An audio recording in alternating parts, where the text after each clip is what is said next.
relaxed, tongue loose in the mouth, right. WXRK, New York. Television is not medical research, and 15 years is not a lifetime. But 15 years has been about a third of my life. And it has been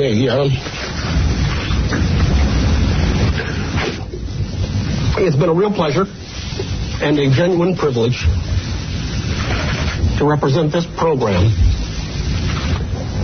and the wonderful, wonderful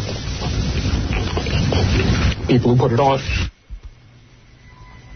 Man Rivers, that old man Rivers, that old man Rivers. Yes, Mama. Hey, where are you, you Russian SOB? Get your ass up here. Yes, Mama, I'm coming to get you. It's Throw Your Mama from the Bus, starring Ted the Janitor. I got to kill Mama. With Mama, played by Wilma Rudolph, Olympic track star from the 1960 Olympics. And Eddie Westchester Anderson as Albert Fry Cook. You want me to kill your mama? Whose mama? My Mama. And I'll be your announcer, Don Cornelius. I can put paint chips in a potato chips. No, she don't build up too much. A strong transcript to do. What do you mean, transmission? Kid, hurry up, boy. Give me some stupid barbecue. You big ass white sucker bitch. I'll kick you in the ass. Woo-wee! Your mama be loud, Ted. I need a drink. Where's my ripper? There it is, right there. Yes. That ain't be a fine vintage. Yes, Saturday afternoon, 1986. And a good big coupe. Rich coupe? All right, you two coconut heads. I didn't try to kill you. Dad, why am your mama be so damn hard to understand? Did she have tongue cancer? No. Did she vein her tongue on a hot rib? No. Did she slice it licking a welfare stamp? No, she won a oyster. No, I think it's an Oscar. You don't win no oyster for a good film. You ain't no Lawrence Oblivion, I'll tell you that. Little did Mama know the boys had an ulterior motive when they took Mama for a bus ride. Yeah, I got it, man. I'm going to push Mama from this bus. Yeah. And I can collect her in church. Yeah. And my dream will come true. Yeah, Ted. Instead of living in a box in Harlem, you'll be living in a box in Hawaii. Yeah. You push her. No way. And what are you two Randigo fucking talking about? And I am pushing you. You ain't pushing nobody, Ted. Get your hell out of my head. You know what I can't figure out? What? How come LeVar Burton can't get white? Hey, put me down, you nappy little Rudy cheesehead. Help me out. Help me.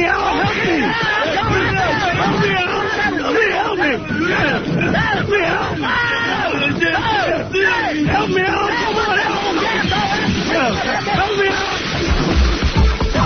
Well, Mama finally died of natural causes. Because if it gets pushed in front of a bus, naturally, you died.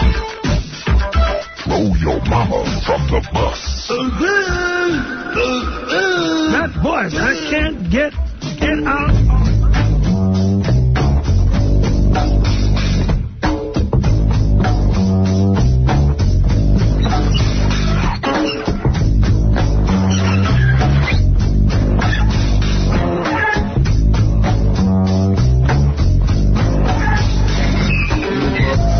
Let the man go through.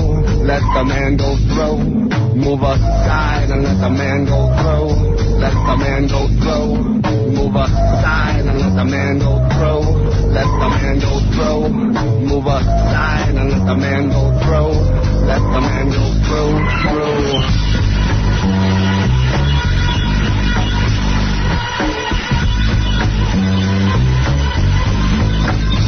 If I stole somebody else's waves to fly up, if I rose up with the avenue behind me, some kind of verb, some kind of moving thing, something unseen, some hands motioning. To rise. Fast, you must cut clean. You gotta take the elevator to the mezzanine jump. Change and song, Superman. Fast, you must cut clean. You gotta take the elevator to the mezzanine jump.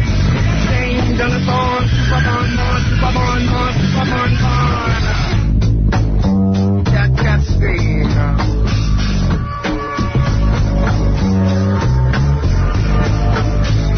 And by the phone, I live in fear. Your chance will draw you when you hear. Fast, you must cut clean. You gotta take the elevator to the mezzanine jump. Change and storm, Superman. Fast, you must cut clean. You gotta take the elevator to the mezzanine jump. Change and storm, Superman.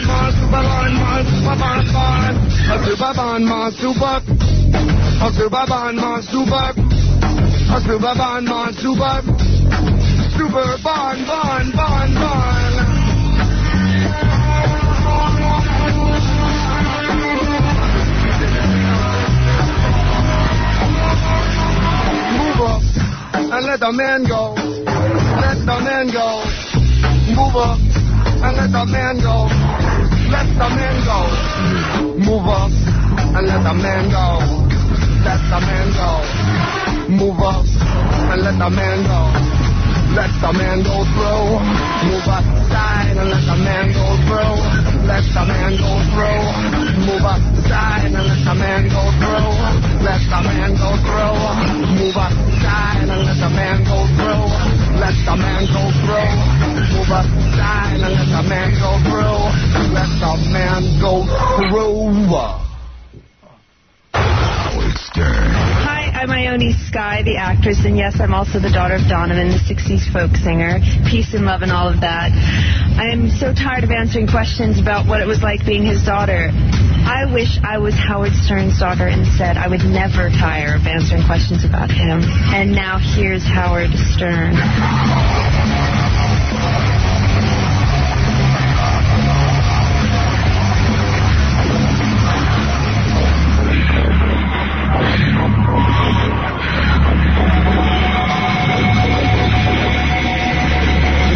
Good morning, everybody. Welcome to the show. It's Thursday, and you know what I'm saying, right? Oh. Way too early for all this, isn't it? Didn't we just do this? We just do a nice 4 or 5 hour show yesterday? Minutes ago, yeah. I want to talk about that whole Rosie O'Donnell thing. I got a couple of thoughts on it.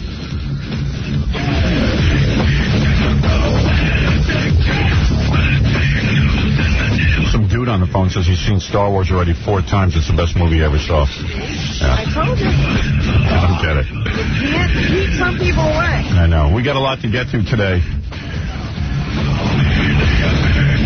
Maybe I should yell at my guests today. Like Rosie. Yeah, sandbag them and ambush them. Yeah. We got to get Tom Selleck on the phone.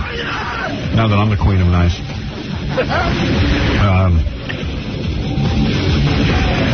Bob Guccione Jr. is coming in here. We have to sandbag him about all his various sexual harassment suits. Except there's no sandbagging him. He's ready to talk about anything. I need to sandbag somebody. My guests already know they're going to get sandbagged. At least I'm up front about it. Sandbag. I love that. All right, so we got a big show for you today. We'll talk about everything as soon as we get back. Hi, My name is Eric. My name is Leo. My name is Fred Leo. My name now is Eric. It is Eric before it was Leo. Fred was my original first name. Leo was my middle name. I like the name Eric better. I hated the name Fred. Always have hated the name Fred. My name is Eric. My name is Leo. My name is Fred Leo. What does my wife call me? She calls me Fred. But Fred makes no sense because his name is Eric Norris. All right, there he is, Eric Norris. The new My Name is Fred song. Everybody confused by that. Even you're confused, Robin. Who is Fred Leo? Who's Fred Leo? Leo is his middle name? Fred Leo. My name is Fred Leo. All right. Don't try and figure it out. Let it just go through you. Howard Stern. You think he's funny? You think this is cute? You think he's bitching? Is that it? The Howard Stern Show. You're listening to The Howard Stern Show. Okay, you're listening to The Howard Stern Show.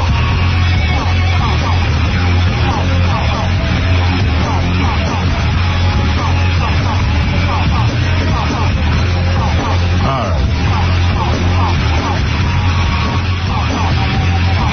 Good morning, everybody. Welcome to the show. It's Thursday something, May 20th. May 20th, Robin? May 20th. May 20th. Look at that. I'm shocked that you know. Well, I want people to know, too. Whatever I know, you should know.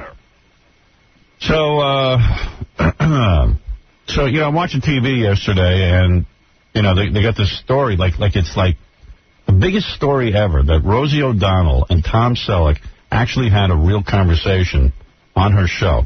Now, I'm thinking about this. I go, imagine how bad television has gotten, where people get excited because two imbeciles have an actual discussion about what they believe. Right, they went off script. And if you watch the discussion, the two of them are like idiots. It's like watching two retards fight and discuss an issue. Tom Selleck has to go, you are stupid. He tells her, your ideas are I never saw a more disjointed conversation in my life. I never saw two people more uncomfortable with actually being real. Like somebody not putting the words in their mouth. Yeah. Every day we do a show like that. But when Rosie, who is so scripted and so fake, I've told you a million times already what a fake she is. In real life, she's a horrible person. She's mean to the people she works with.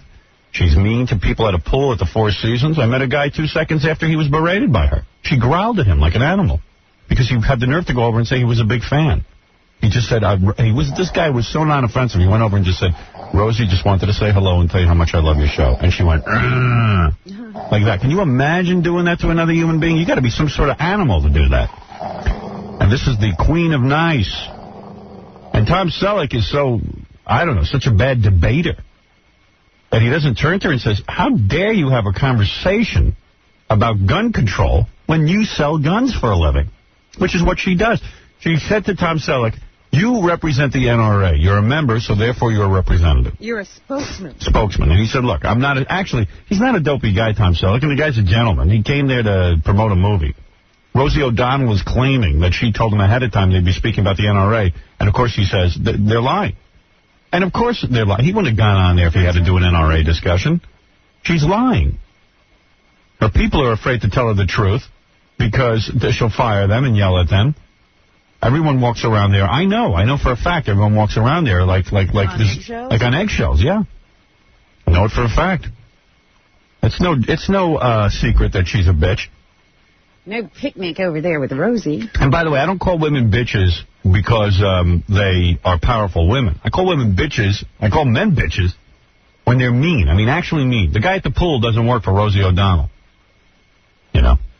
There's no reason to growl at another human being because he's a fan of yours. That's just really sick. That's a sick, fat broad with lots of issues on the table.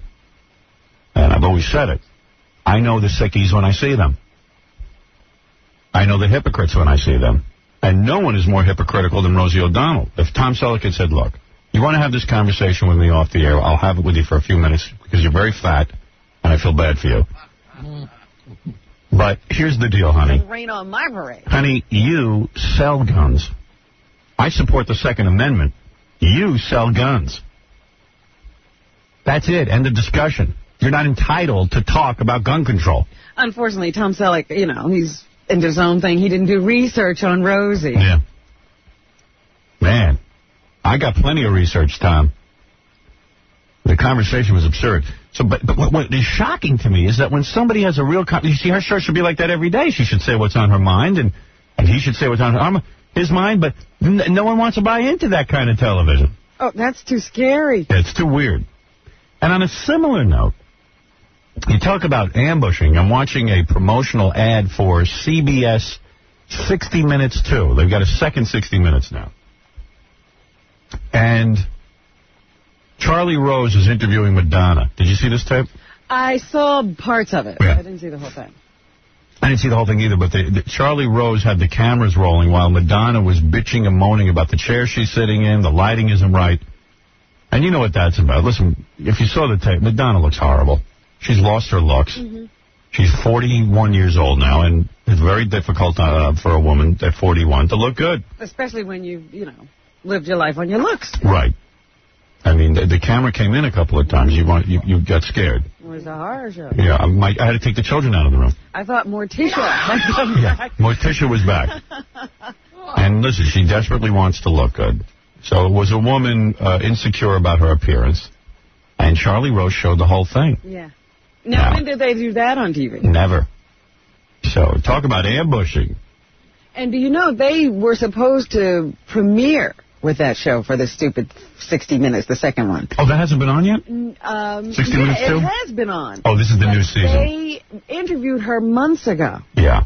And they've been debating about whether to do this or not. They knew the most exciting footage they had was the stuff that she wasn't. Or where the camera was rolling. Right. When she wasn't aware that she was going, to be broadcast. Right. And they were sitting on it, and they kept saying, well, Madonna was boring. That's why we don't want to use it. Show it. Yeah. Well, Charlie Rose and Madonna together, I mean, what electricity is there? Maybe Charlie Rose is boring. Well, yeah, exactly. He did a boring interview. Well, one day, Madonna will end up in this studio. Of course, looking like Madonna's mother. And I'll get to interview her, and then you'll hear a good interview. Believe me. When I get done with her, you'll go, man, now that was interesting. Ain't going to be no phony British accent going on in here when she's here. Yeah. She looks a little like Madeline Kahn now, doesn't she? Beautiful. Slowly but surely, I'm becoming very good-looking compared to some of these people. Like if we stay around long enough, we will be the prettiest people in America. Yeah, if we can just maintain. Now, look at you. You're older than Madonna, and you look 50 times better. You know what was... You don't have a wrinkle. I kept saying, like Barbara Walters stayed around until she was more pretty, more beautiful than Elizabeth Taylor. That's right. So we can outlast everybody. Right. You can be more beautiful than Brad Pitt. I'm going to keep going. I got a 9.5 yesterday. Al, you're on the air. Sorry? Big fan. Thank you. How you doing, Robin? Good morning. I just wanted to say that on the show yesterday, if you taped it, you can play it back and see that Rosie did indeed say that she'd be continue to do Kmart commercials. Yeah, I don't have the whole... I wish I had a tape. I'd like to listen to that. She admitted that she does Kmart. Oh, yeah, she spoke with... What's the little kid who plays Anakin Skywalker? Jake Lloyd, is that his name? Yeah. I refuse to learn that kid's name. I'm not going to learn that kid's name. You're not buying into that. No, I'm not. Please. Yeah, well, right before he stepped off the stage, she shook his hand and said, yeah, we'll be doing Kmart commercials together. Yeah. So she has no problem. She's going to continue to sell guns. Exactly. Yeah, go figure that out. She wants to bite off... How do you become such a big mouth yenta against gun? What about hypocrite? That's like too blatant. I mean, that's nuts. It makes the whole argument too easy. Exactly. Tom Selleck just slugged her. Well, I think he wanted to, but he, Yeah, I just wanted to make that point. I enjoy your show. Right. Keep up the good work. All right, take care. Peace out. A lot of black guys say peace. That's their thing. I've noticed that. I don't know what I mean. I talk to black guys. A lot of them say peace. Say goodbye already. He said peace. I love it when, people who've never been to Europe say ciao. Wow. That's very good. Ciao. Chris, you're on the air. Go ahead. Hello. Yo. Yeah. Am I on the air now? Yes. Hey, how you doing? Just wanted to ask Howard about the Rosie O'Donnell incident. I got into a chat room the other day, and there was a lot of trash talk going on about him, so I stuck up for him for about a good half an hour, but I kept getting booted off. What did he say? What are you talking about? What did he say? He says he was in the chat room, but he was... Yeah, I was in a... asking about Rosie O'Donnell. No, Rosie O'Donnell has a interactive chat room on, Mondays. My girlfriend told me about it. So I got in, and as soon as I got in, I saw people starting, they were saying bad things about Howard. So right away I jumped to his defense and had about a good heated argument with a bunch of these geeks for about a half an hour. And I got booted out of the room a couple times. So I kept coming back in, and I'm like, trying to ask all these people, where's Rosie? I want to talk to her. Yeah, when I used to chat, one of the most fun things I had to do was to go into, like, the Rush Limbaugh room and goof on people. Yeah. And then I realized I was a loser, too. All right, dude, later. There's nothing about that. I mean, this guy. Bad connection. Bad connection? Who cares? That was the least of my problems with him. I don't know what he's talking about. He's an embarrassment. But it sounds like the Rosie O'Donnell chat site is an anti-Howard site. Yeah, that's what it is. Why don't they just call it what it is? Anti-Howard Stern site. That's all these people have to talk about is me. Pathetic. Really is. Yeah, James, go ahead. How you doing, Howard? Good. Great show. Star Wars was horrible. Yeah. Anybody that thinks otherwise, I'm telling you, they have mental problems. I believe you're right. Yeah, we should round up the people who go to see it more than once. And lock them up. Anybody who didn't see the movie, don't listen to these people. They got problems. They do. And I didn't want to agree with you because, I was a Star Wars fan. Me too. I didn't want to agree with me. You were 100% right. I walked out of there in shock. I said, what happened? Exactly. No plot, no story. And I know what some guy said to me, man, you're forgetting all the first 3 Star Wars movies were, like child's, it's a children's story, and you're forgetting. I go, no, it wasn't. There was no children's story. No, not at all. The first 3 movies were good for children and adults. Right. And this movie, the digital effects, it was like cartoons. You know what's a weird thing I noticed? Like, I'm watching Entertainment Tonight and stuff, and George Lucas is, like, best friends with Steven Spielberg and Ron Howard. And Steven Spielberg and Ron Howard have to go around talking about how great George Lucas's movie is. It's like they have it, like, it's weird. Like Steven Spielberg isn't allowed to say it's a crummy movie, even though it is. Right, they have a big investment in that. Ron Howard, too, he won't say it. Ron Howard knows that's a crummy movie. Not only that, Lucas pulled Spielberg's ass out of the fire after he made 1941. Nobody wanted to hire him, and he put him in touch with that Raiders of the Lost Ark. Oh, is that right? Sure. Oh, all right. So something's right. And those guys are going around talking about what a great film it is. The other weird thing is, too, when they photograph celebrities, they videotape them coming out of movie premieres, and the celebrities feel they have to lie about that the movie's good. That's another weird thing. Well, that's what's going on in Hollywood. Everybody's covering everybody else's ass. Nobody will tell you the movie's bad until later, after it's over the theaters. That's why people are so shocked that Rosie O'Donnell had a real conversation with Tom Selleck where they actually had a difference of opinion. I can't believe that it's front-page news. The startling thing about it was when Tom Selleck he got into the sentence, I came here too. And then he was like, oh, crap. Mm-hmm. I've got to tell him I didn't come here just because I love Rosie and wanted to talk to her. I've got to tell him I came here to plug a movie. Yeah, right. He had to burst that bubble. Was she acting like she was attracted to him at all during that interview? I need to hear the whole thing. Do we have tape of any of that? I guess not.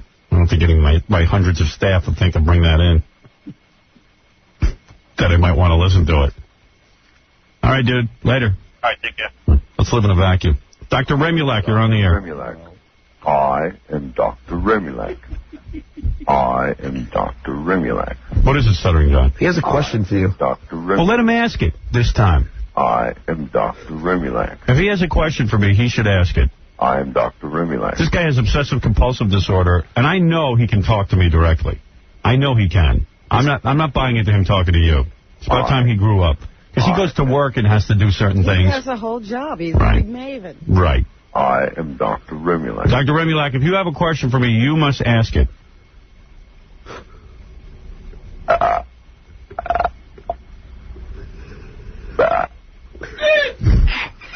got your tongue? We're not buying into this today. I am Dr. Remulak. See? Is that the only thing that will come out? He has a question for me, and the thing is that he has obsessive-compulsive disorder. I certainly understand it's difficult, but about time we cured him. I am Dr. Remulak. You know you can ask me the question directly. Go ahead. John. Yes? Nope, don't ask. I don't answer him. John's not here. I am Dr. Remulak. I've put a gag order on John. John can't help. Dr. Remulak, go ahead. I'm Dr. Remulak. Is this about your illness? question, John? It's about what you dreamed about last night. What? He wants to know if you dreamed about Africa and numbers. I'm not answering until he asks me. I am Dr. Remy. I actually have a very... think your dreams are talking? I actually have a very interesting answer to that, believe it or not. Oh, Dr. Remilek, maybe you better ask. Dr. Remilek, I'll give you one last opportunity to ask me directly. What'd you dream? Progress, Dr. That's Remilek. progress. I am Dr. Remulak. Now I have to say it 50 billion times. So Dr. I am Remilek, Dr. Remulak. so Dr. Remilek wants to know what I dreamt last night? Yeah. What'd you dream? I didn't have any dreams, Dr. Remilek, That you remember. that I remember. What was your dream? Africa. You dreamt about Africa. Why would you think Howard dreamed about Africa? Do you think that I would share a dream with you? I am Dr. Remulak. Well, I think this has been a big day for Dr. Remilek. He's going to have to touch so many things today. He won't even be able to get to work. Going around his Because he touches fire hydrants. That's one of his things. Right. He'll be touching it all day. Right.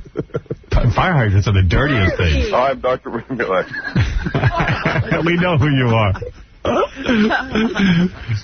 Ask him how the name Dr. Remilek came about. How the name Dr. Remulak come about? Don't know, really. Don't remember. Oh, Isn't it from that Saturday Night Live skit? Probably. Remulak, yeah. Ooh, spoke to Robin. I'm Dr. Remulak. I'm Dr. Remulak. I'm Dr. Remulak. I'm Dr. Remulak. Did you hear the panic that set in? I know. What's going to happen now? Ask him what's going to happen that he spoke directly to me and Robin. What's going to happen now that you spoke directly to Howard and Robin? John, no. I have to walk backwards for like a half hour. He's funny, too, because he sounds kind of like Stephen Wright. I know. Hey, Dr. Remulak, you said that you'd come in soon. I mean, is that still going to happen? Maybe July. Yeah? That'll be great. There's the actual arrival of Dr. Something Remulek. to live for. Yeah. I was going to kill myself, and now I'm going to stay alive. I have 2 reasons to stay alive. Maybe Rosie O'Donnell will have another real conversation with somebody, and it could be on the front page of the newspaper. And Dr. Remulek's coming in. I am Dr. Remulak. All right. Thank you, Dr. Remulek. I am Dr. Remulak. It's Dr. Remulek. All right. Who actually broke through and spoke to us. Yeah. What did he think, John, that I had the same dream as him? Yeah, I think so. I mean, he dreamt about Africa? And numbers. And numbers. Yeah. He's tortured. You know what? When I had that thing, OCD, the best time of my day was being asleep. Oh, yeah. You know. Did you ever have it in your dreams? I don't remember. Because I even get it in my dreams when I'm touching something, you know. Oh. But that's what I'm saying. It sounds like Dr. Remulek is having it in his dreams now. Yeah, I don't think I ever had that. I got to tell you that. If I did, I blocked it out. What a life. Isn't it great when you have one? Isn't it great? So, yeah, it's on the front page of the newspaper. Rosie shoots from the left. Who cares? I mean, it's unbelievable.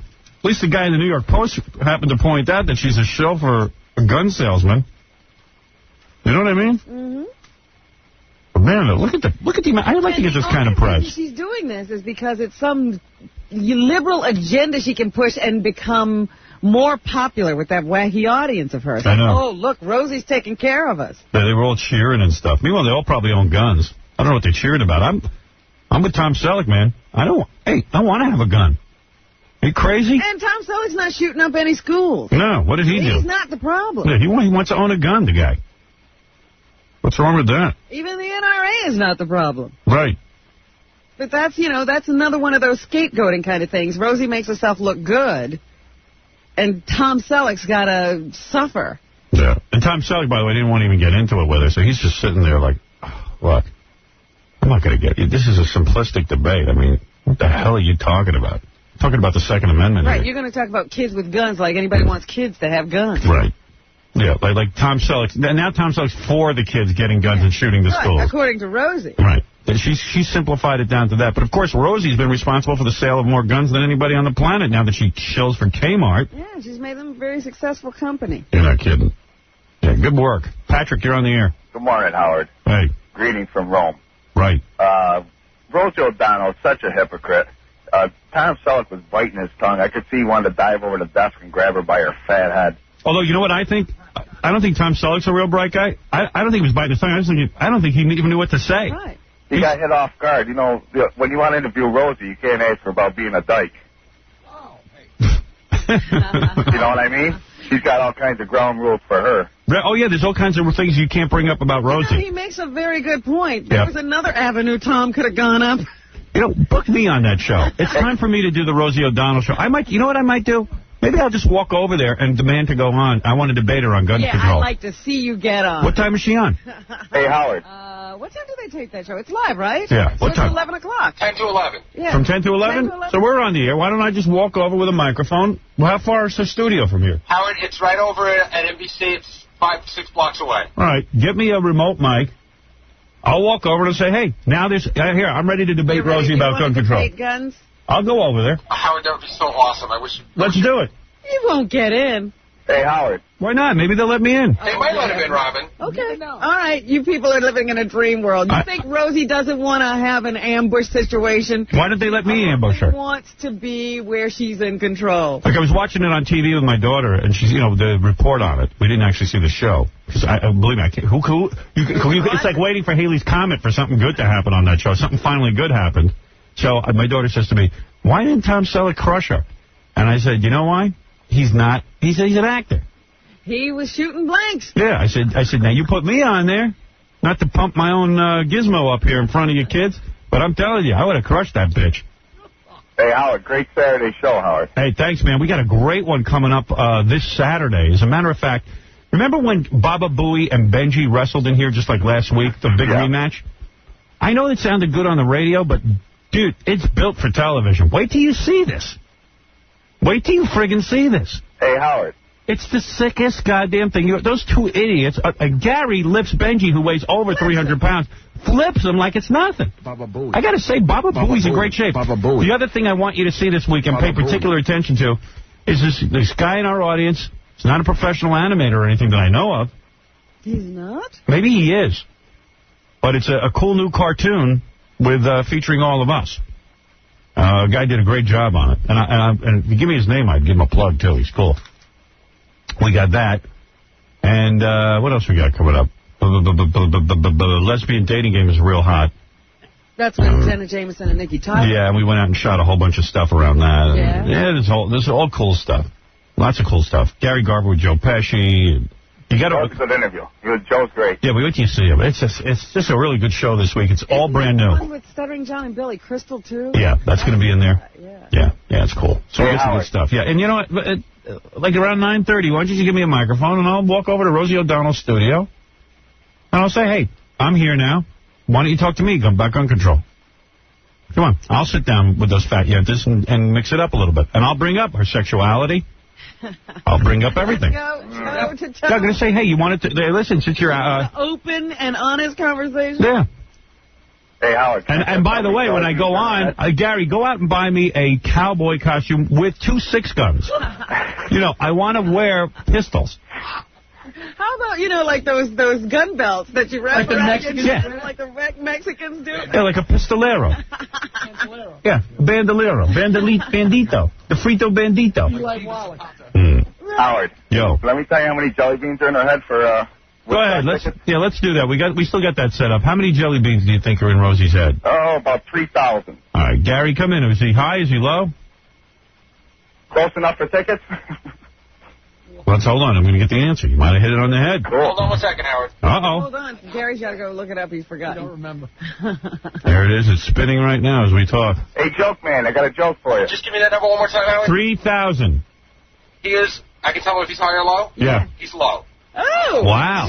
More than 3,000. I'm sorry, my friend. I want a joke man for the joke. All right, if you stumped the joke man, what do you want? Woodstock tickets. They live in Rome. See, that's too easy. All right.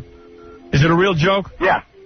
All right, go ahead. How do you tell the difference between an oral and a rectal thermometer? No, I really don't know that. What is it? The taste. I see. The taste, sir. I knew that one. All right, thank you. I don't even care how you tell the difference. I knew he was going down the wrong alley if he really wanted tickets. Yeah, I showed him. Those are my 6 guns. Give me the tickets. That's my special talent. But you notice how that he doesn't laugh when he delivers that punchline. No. It's just, I laugh. It's a joke. But I don't laugh. I'm in trouble. The taste. It's only a joke when I tell it.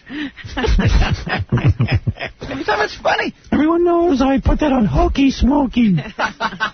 I wrote that joke. Okay? End of sentence. It's also on Pet Jokes. Right. There you go.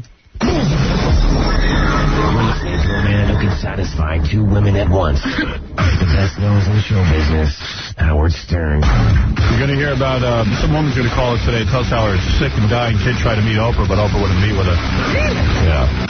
You know, Oprah's going to become a professor? A professor? A professor of what? She's going to be teaching at Northwest University with Stedman. Yeah, like she knows anything. I think she'll stand there with Stedman. She's going to teach something. She's now a professor. The 2 of them are going to be in the school. Yeah, that's beautiful. I love that. Oh, Professor Oprah. Someone to teach her how to keep her mouth shut and not eat so much. Bob Guccione Jr. will be here. Here's a kid whose father owns Penthouse Magazine. All he had to do was be nice to his dad, and he would have been set for life. Get along with their father. What is the problem? None of those kids can stay close to their father. One of them almost did it, but... Yeah, he was actually working for his father, and his father had given him an apartment. And now he's lost the apartment and the job. Howard. Here's Frank Gifford. I just want you to know, Howard, that Kathy and I have said a prayer for you.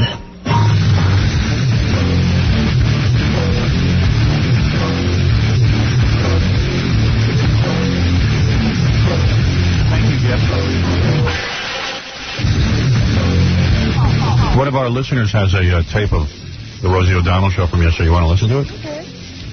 I've decided I'm going to do the bit. At 9 o'clock, I'm going to get in my car, drive over to the Rosie O'Donnell show where they tape it, and tell them I'm available to come on the show and debate her about gun control.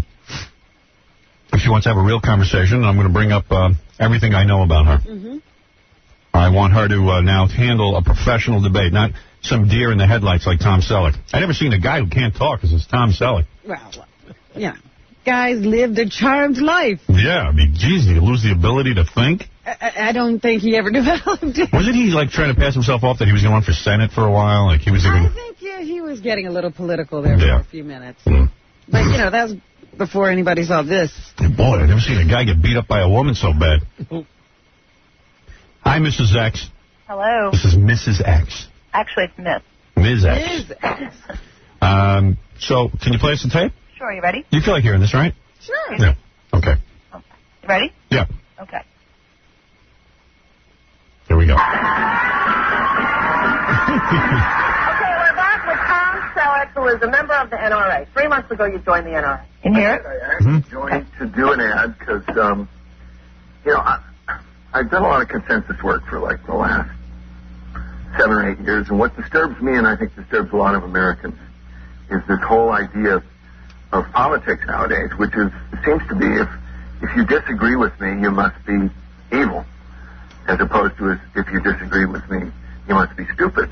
That's very American. But you know, the demonizing of a group called like the NRA is very disturbing, and that coupled with the idea that government is getting into the idea of suing.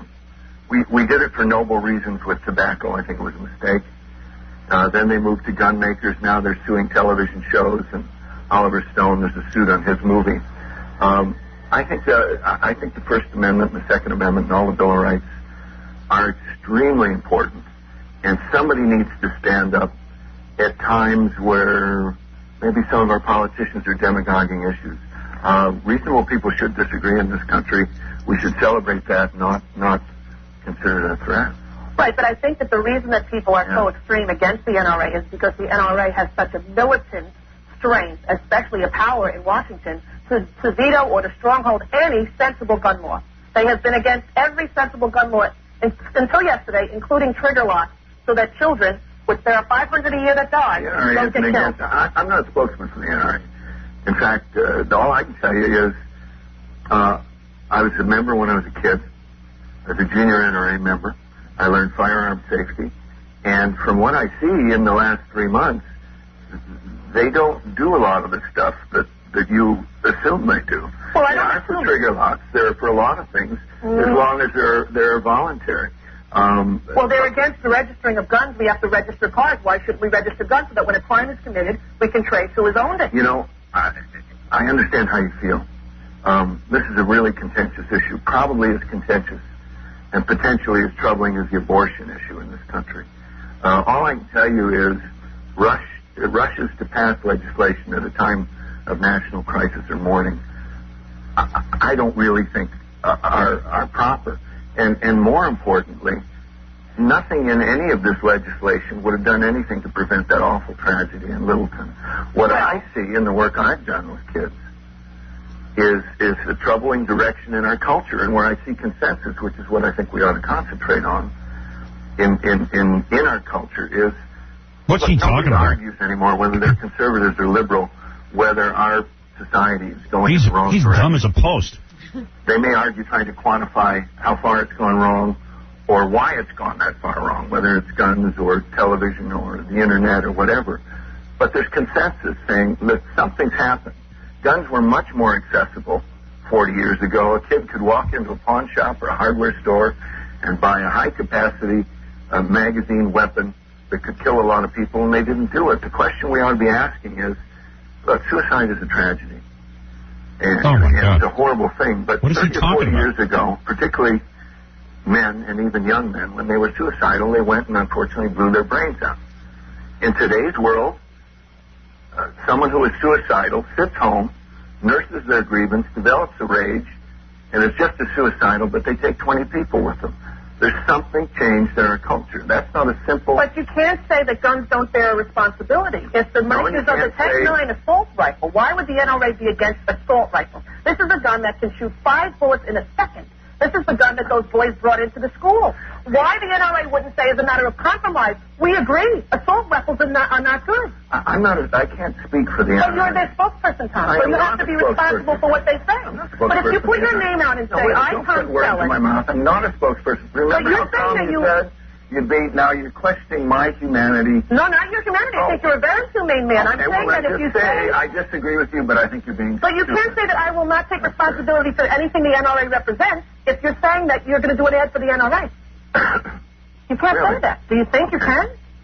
Look, there's you're carefully skirting the issue. It's an act of moral vanity, Rosie, to assume that someone who disagrees with your political agenda to solve our problems cares any less or is any less... I never said you cared less.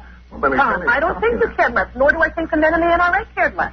I simply said, and the women, I simply said, why can there not be a compromise? There is a compromise. What? There's a compromise in enforcing laws. There's a compromise in not allowing kids with guns in school. The problem is, and what you don't seem to realize, you seem to have some sort of... Look, we all hang out with people we agree with, and you have a very one-sided view of the fact. What you don't understand is laws that... As does the NRA, and the people you hang out with in the NRA have a one-sided view as well. Okay, well, you're saying I hang out with people with my views. I'm just saying... I said people tend we to all hang out. tend to. The NRA does, and the NRA does.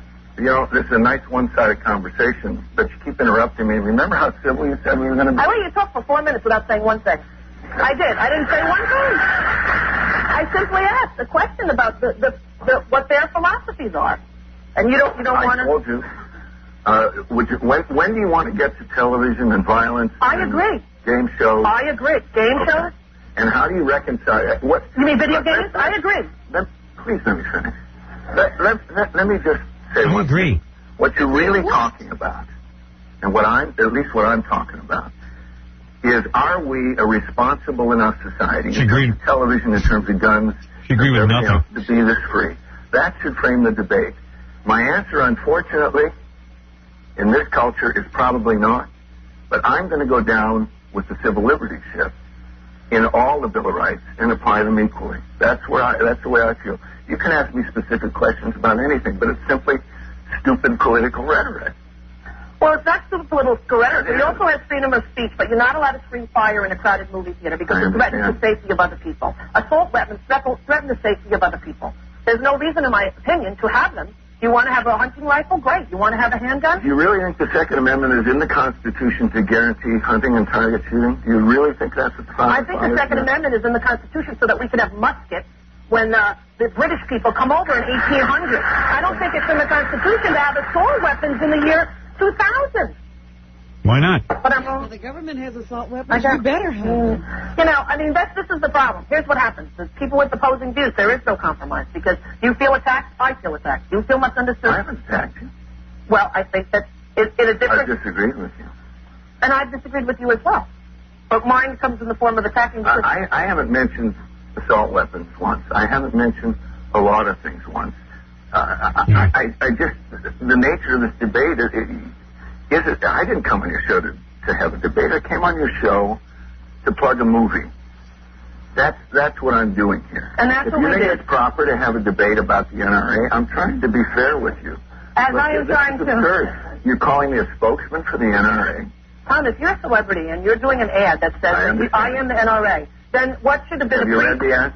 I have read the ad. Good. Did you read the ad? I said them. I read what I said. Okay, well, I do too. And, you know, this is not supposed to be a personal affront, and it's not. I don't Well, think it's certainly very entertaining. Look at the audience. They're just laughing and having a great old time. Well, it's a serious subject. I don't think it's a lot to laugh about. Oh, that's fine. All right. Well, this has not gone the way that I had hoped that it had gone. But I would like to thank you for appearing anyway, knowing that we do have differing views.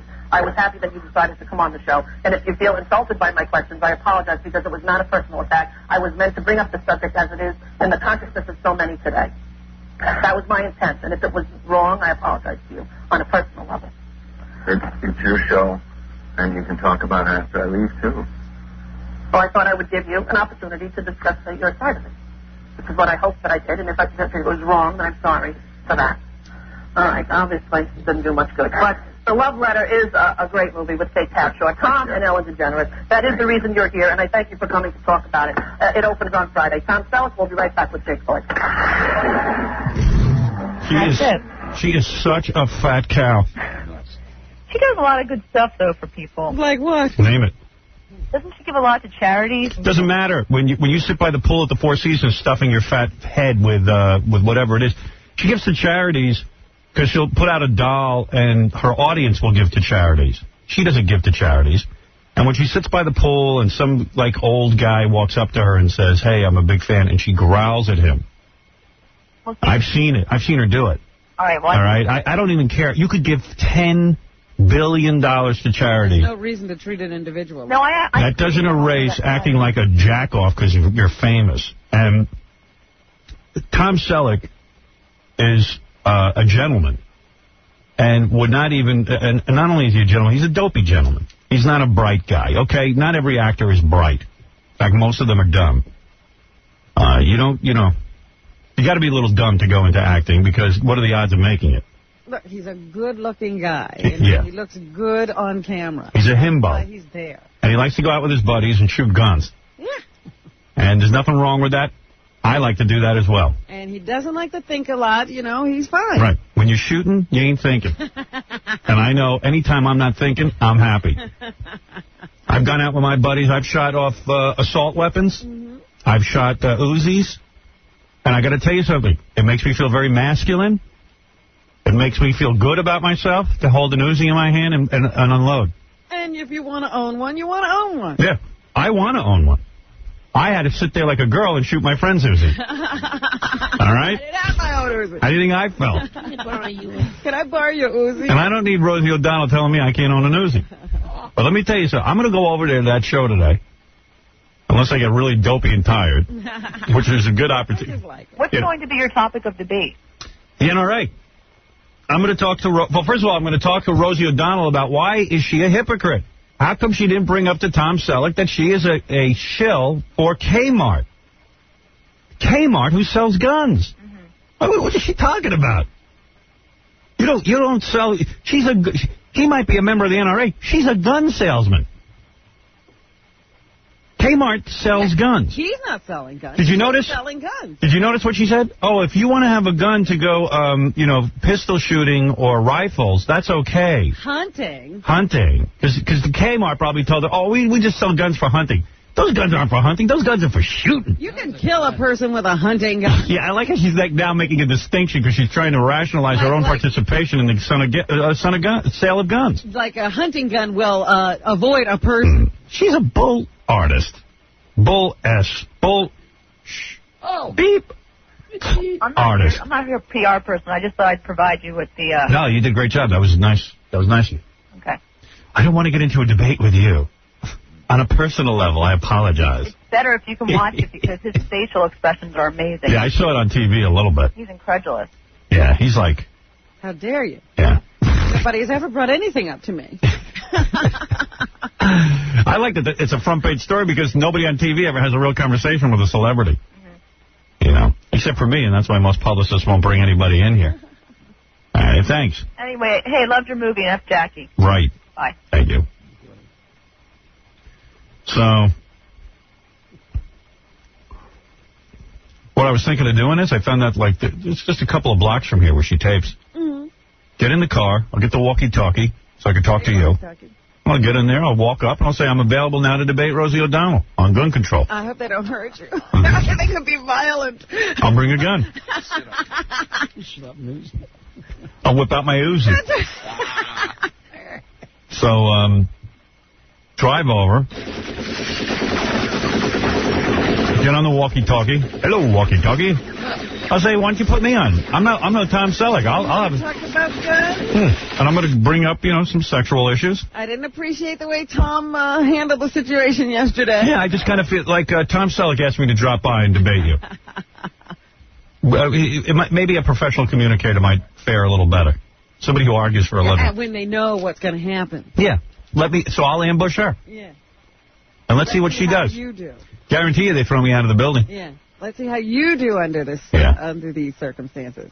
Now, if she has some balls, she'll put me on. It is on everybody's minds. Let's continue the conversation, Yeah. Rosie. Yeah, and I'll debate her, in front of all those fat cows in her audience who sit and applaud everything she says. I don't mind. I don't mind being outnumbered.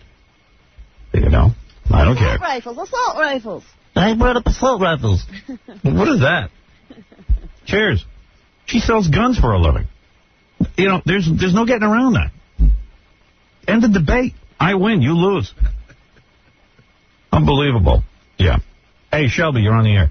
Hi, Howard. I just wanted to bring up another hypocrite in Hollywood is Rob Reiner, because he's been on all of these talk shows since the Columbine incident, and he's talking about how people who promote violence and the directors in Hollywood are so horrible, and I think he actually called them scum suckers, yet he has directed 2 movies that are based on Stephen King novels. Yeah. I'm sure he hasn't brought that up to Stephen King when he directed Stand By Me and Misery. Honey, he's meathead. Yeah, exactly. And exactly. This is a guy who makes his living because there's no censorship in this country, and he's calling for censorship. Right. He's meathead.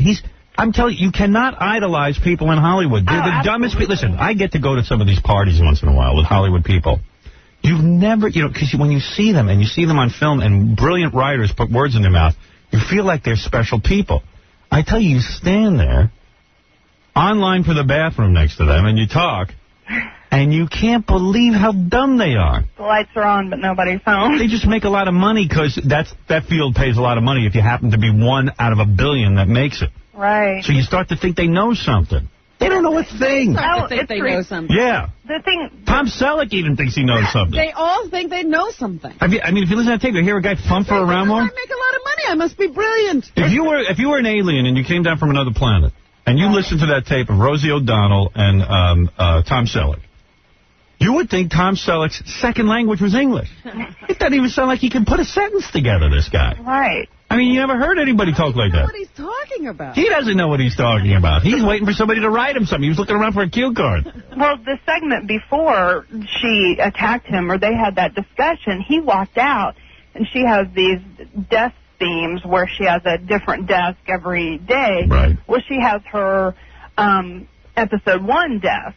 So he walks out, and, he's trying to promote a movie, and he makes a joke about how he feels like he's spitting in the wind why he's even bothering promoting his movie, because he makes a little side comment about, well, thanks for the Star Wars promotion. Well, So you tell me, if that would have been George Lucas who would be for the NRA, there's no way she would have said a word to him. Right. Well, first of all, no one's going to go see that movie with Tom Selleck. Yeah. His career is pretty much over. Right. He's an easy target. He's an easy And he target. knows it, exactly. Right. Your point is well taken. Baby Tom Cruise is in all those violent movies. Yeah. You know, where he's running around with guns and shooting people and all that stuff. She doesn't say anything about him. Right. But that's for Tommy. But Tommy, I want to see the two of them sleep together. I want to see the lovemaking that goes on.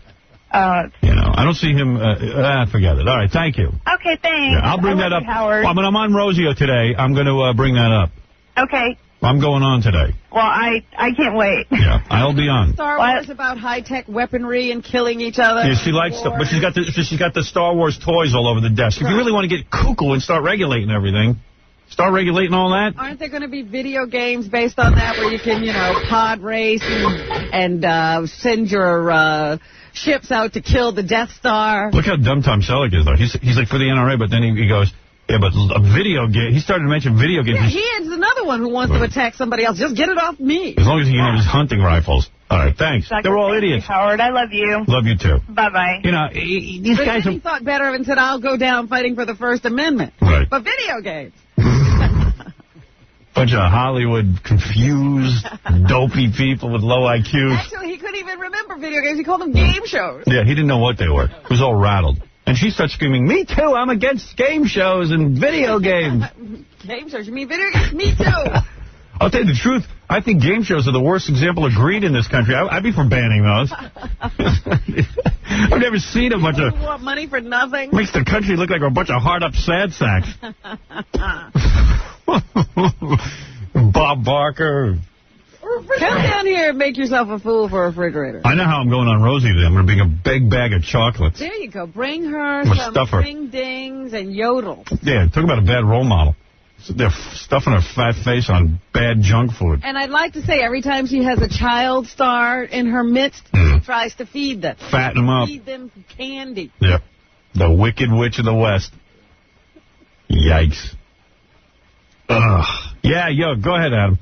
Howard, I just don't understand where that fat pig gets off. Such a freaking hypocrite. Right. It's ridiculous. Yeah, it's stupid. It's just a dumb argument. Tom Cruise should have said, you hypocrite. Oh, I'm going on there today. I'm a guest on that show today. Are you really have the balls to do it, Howard? I have the balls to do it. You're going to go there? You're going to dress in the cowboy uniform? I'm going to... Hey, Gary, get me a cowboy uniform. I'm going to wear 2 6 guns. I want you to you got to get cat guns and start shooting them off. Yeah, hop along, Howie. I'm afraid you're going to get shot. Yeah, you know what? I don't want to wear the 6 guns because they know those... I worked at NBC, and those security guards at NBC will shoot me. Yeah. They're making $4 an hour. Yeah, but if you shoot a couple of rounds of the capsule, they'll have a heart attack. Yeah. Yo, did you see Letterman? What? Did you see Letterman? No, what was on there? Selleck was on Letterman, and Letterman goes to him, he goes, so, how's your day been going? And Selleck, I thought he was going to cry. Really? Yeah, it was pretty funny. I missed that. Hey, how did Mary do on Conan? Did anybody see that? My movie wife was on Conan. I promoted it yesterday. I was watching the E! Show. Yeah. Well, I don't know. I was just wondering how she did. Didn't see it. But she is such a fat pig, man. She has no right to do that to anybody. Right, well, I'm going to go over there today, and we'll have a nice debate. Today's round 2 of the debates. I don't think she'll let you in. You really don't think so? No. Why would she? Because you're going to make her look like a fool. So what, am I going over there for nothing, Robin? No, you're going over there to make a statement. Right. To show you what a coward she is. Yeah, this is the woman who wants a no-holds-barred discussion only with Tom Selleck. Right. Do it with me. I'm a big dope. Talk to me a little bit. Show how it is, man. Right. Oh, wait. Defend the NRA. I will not only defend the NRA, I am going to ask her about sex. We're gonna get into a real honest discussion over there. We're going to talk about eating disorders. We're going to talk about being rude to your staff. Growling at people by the pool? Yeah, I'm gonna bring it all up. Big fat phony. Right. You know they all get in at like 6 in the morning. Do you think they're huddled around the radio right now trying to decide whether to let you on the show? No, I think they're having barricades built. I am going to be there. I will be at... Where do they take? Rockville Center. I'll be there at 9 o'clock. I will offer my services today and say I demand a debate. You're there for the pre-interview. Yeah, I want to be pre-interviewed. But don't you think they're sitting around the radio and they're going, well, ratings are down 30%. No, they big. No, no way. That is not the But discussion. I will prove to you today what a coward Rosie O'Donnell is once and for all. I will expose her. All right? Well, it's about time somebody does it, man. I bet they're smuggling the set to New Jersey right now. They're going to tape from a new location. Going on the road. No, you know what I picture? I picture the National Guard laying down sandbags. Let them do what they want. I will walk in in my cowboy uniform, and I will debate. I'll debate that fat slob right on TV, live. I will have no notes, no preparation whatsoever. She can go prepared now. And I will show you how it's done. Tom Selleck is a chump. Tom Selleck is as dumb as they come. Who was she supposed to have on today? Because that's all she'll be prepared for. Who's on today, Robin? Read that to me. Now that I'm going to be on. I demand to be on first. Howard, man, you got to do it. You can't let the audience down. Yeah, I'm not letting anyone down. I'm doing it for myself, not for the audience. Rosie has on Helen Hunt today. Good. And the Backstreet Boys. Good, I'll panel with all of them. And let them talk about the NRA. And let the Backstreet Boys talk about sex. Oh, boy. I question their honesty. A lot of questions. Got a lot of questions. I question everyone's honesty. Good. I'm all excited. I wasn't planning on doing a talk show appearance today. I haven't done one in a year, I think. Well, like I said, man, it's about time someone does it to that fat bitch. I'll be there. Thank you. Well, there you go, Robin. I have my agenda set before me. Now we know what we're doing. Now I know what I'm doing. Have they gotten that remote truck yet? They're working on it right now. Is it 9 o'clock yet? Only thing, I got to get my lazy fat ass out of this chair. That's the only thing I'm upset about. I wish they could just whisk me over, like keep me in the chair. Like in Star Trek, just beam you over. Just beam me over to the Rosie. Imagine I beam onto the set. That would be so good. Yeah. Why don't we write a Star Trek where I beam onto the set of Rosie O'Donnell? That's the only way to get there. Next, you're going to hear from a woman who has a dying child, and Oprah won't see her. Oh, dear. That's so rude. Right, Wood Ye. Even Wood Ye knows. That's so rude. You bet. You bet. William Shatner will be here tomorrow for all you freaks. Damon Wayans, too, is going to play the gossip game with us. Looking forward to meeting him. Funny guy. Bob Guccione Jr. will be here later in the program because I'll never figure this guy out. All he's got to do is... He was born in Clover. His father's a multimillionaire, and none of those kids, none of them Guccione Juniors, can get along with Bob Guccione Sr. What is the problem? What is the problem, Robin? I don't know. I think I can handle it. And later today, I'll be on Rosie O'Donnell's program, where I will debate Fat Rosie. That big jelly bean-filled head will have to debate someone who actually won't be a deer in the headlights. We'll see how that goes. But we'll speak to Chantel next. Let's see if she gets to do a show today. Yeah. I will be there. Put on a rerun and she'll stay home. She's going to be forced to answer to me. The Grand Inquisitor. She wants ratings. This would be the way to get it. Yeah, there's going to be big ratings today with me and Rosie. I'm going to grace her show with my presence. We're back. Ready for the Howard Stern Show. Howard Stern. It is your destiny. You just had an experience in debauchery. You were just actually on the Howard Stern pay-per-view. People saw Howard Stern. Thank God for Howard Stern. I didn't have any invitations for New Year's Eve, and I had stopped by the radio show to promote the Mask of the Phantasm. I think it was between commercials. I don't think we were on the air. I said, hey, can you give me free pay-per-view? So be careful what you ask for. Really, you asked for free pay-per-view? I said to him, I'm here in town. I don't have a cable hookup. Can you get me free pay-per-view? That's all I asked. The next thing I know, I was being fitted for a tuxedo. Skywalker will join us or die. And what was your role in it? I didn't get to see it. It was a beauty contest was the format. Just a normal standard beauty contest. I know nothing about it. I'm just assuming attractive women in long dresses. I think people get up on their high horse and get so politically correct. I mean, it was for fun. I mean, what did you want to spend the night with, Merv Griffin or the New Year's Rockin' Eve? I'm sorry. I'm not afraid. You will be. I went with Howard Stern. It was an evening I will never. Well, what happened? I forget. But you were a judge in a beauty contest. All I know is Doris Frazier was on where Andy is, and Shirley Hemsley was where you were. Mm-hmm. And a night of bliss. We're expect more fart jokes, penis jokes, and ethnic jokes. With the Howard Stern Show.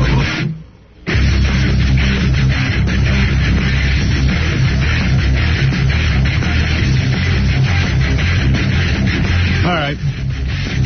We were just in here plotting and planning how I'm going to get over the Rosie O'Donnell show. Jackie Penthouse joke page Martling. His 4 raunchy joke videos are only $20 plus $4 U.S. shipping. Endless fill. Buy 2, get 1 free. Call 1-800-323-KING. His raunchy Oleo CD is also available at the Virgin Megastore in Coconuts. For new jokes and MP3 audio, visit jokeland.com. 2 guys from Long Island are down in Miami Beach. The first guy says, Bernie, forget it. What a vacation. I don't know if I have the patience for that right now. It seems very long.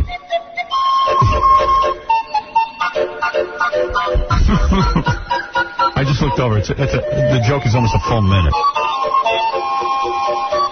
I told Casey, bring me in a couple of those short Jackie jokes.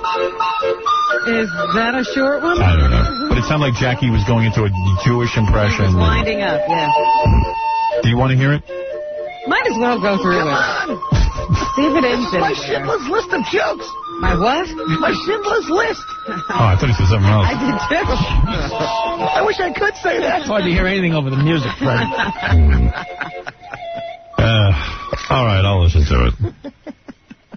I just made plans. What we're doing is we're trying to get a truck so I can, when I go over to the Rosie O'Donnell show, you'll be able to hear everything really clear. Okay. I might have to resort to a telephone or a walkie-talkie. Hey, walkie-talkie. We just tested the walkie-talkie. It works from NBC, where she tapes the show, all the way over to here. Can we hear that?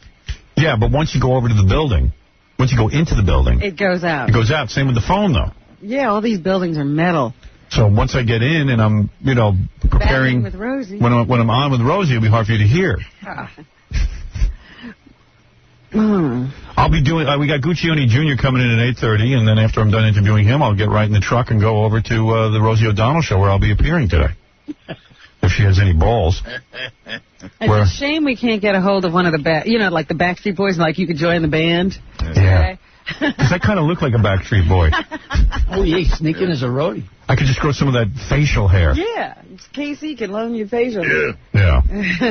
What's going on, Baba Booey? Here's Baba Booey with an update who's in control of this whole segment. Would you like to hear the quality? Yeah, give me that. Ian, right outside the building on the wall. Yeah, give me that walkie-talkie. Let me see. This is Ian, who's right outside the Rosie O'Donnell show. All right. Daily News already called. They have a reporter over there waiting for my arrival. But I'm sure. Believe me, there's no need for reporters. I'm going to be on TV. This is not for reporters. Ian, are you there? Over. Perfect. Great. It'll be a great segment. It was just clear he was walking around, and it was just very clear. Well, I would use a cell phone. Okay. So isn't the walkie-talkie a cell phone as well? No, the walkie-talkie's... Just a walkie-talkie? Walkie-talkie's a walkie-talkie. Right. Oh, I thought we had walkie-talkie cell phones. And I know you're going to ask me, what is the difference between walkie-talkie and cell phone? But I don't know. But I don't know either. But I thought we had a walkie-talkie cell phone. We did.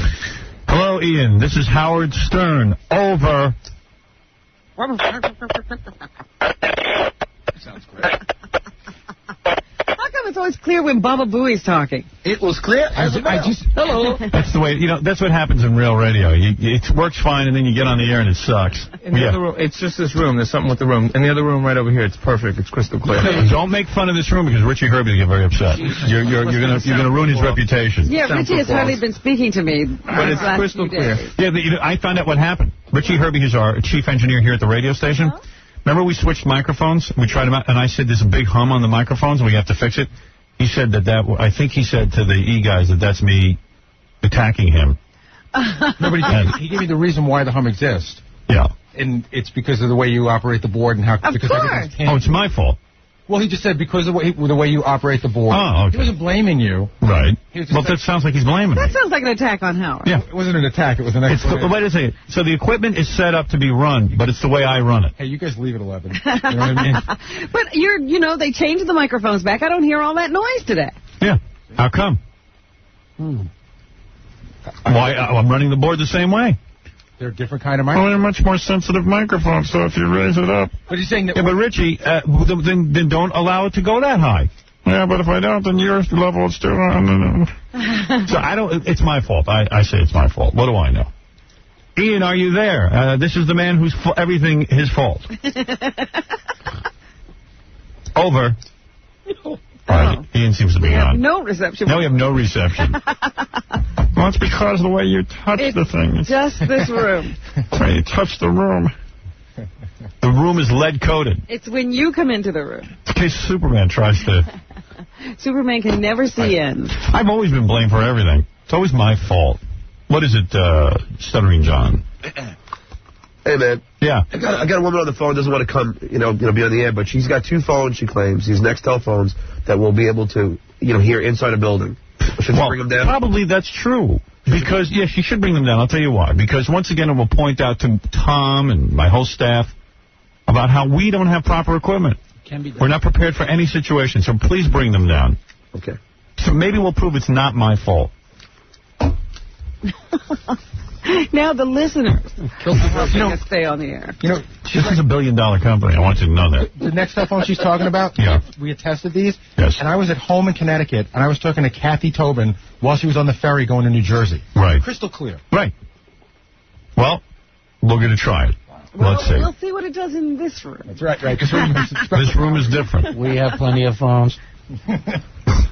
We don't need to buy a phone. If you can know ahead of time that you're going to do a Rosie O'Donnell bit, we could rent phones. But, Tom, I don't know. I just thought of it while I was sitting here on the air that I'm going to go over and try and be on Rosie's show. We would like to be a little spontaneous. Why don't you think of this 2 or 3 nights before the event actually happens? But the Tom Selleck thing just happened yesterday. Well, try to predict. Well, then why can't you do Rosie on Monday? Yeah, why don't you wait 3 or 4 days and plan this? Because maybe it's topical now. I know, but it'll still be there on... It's evergreen. It's evergreen. Rosie O'Donnell, you will always be able to go on that show. Yeah. If I could ever explain to him how we do this show, it'd be a miracle. If you could get through. Right. Talk about lack of reception. Yeah, there's no reception there. Over. All right, Chantel. Her kid has, what does your kid have? Cancer, Chantel? I can't even hear you. He has a brain tumor? Are you on a special phone of some kind? No. Is it the room? Is it the way I operate the equipment? Well, now see, when you say special phone, people don't think of these cell phones and wireless phones now as special. Are you on a phone with a wire? No. Oh. See? Do you have a phone with a wire? Yeah. Could you now go to that phone? Hello? Ah. Better? A lot better. A lot better. So you were on a special phone. I guess so. You're right, Robin. People don't think of that as a special phone. Anymore. Right. Chantel, what did your kid have cancer? My niece. Your niece? Brain tumor. Brain tumor. And is dying? I think so, yes. Oh. It's going to be slow, but she is. How old a girl? She's 13 now. Well, anyway, so to make a long story short, I won't drag this out. According to my notes, you guys contacted Oprah. They were the Make-A-Wish Foundation. Mm-hmm. And the girl's wish was? The girl's wish was to go to Disneyland because she wanted the whole family to enjoy Disneyland. When she got back, she said, my real wish was to meet Oprah Winfrey. Oh. The kid, the kid doesn't have much time, so she wants to meet Oprah. For what reason, I don't know.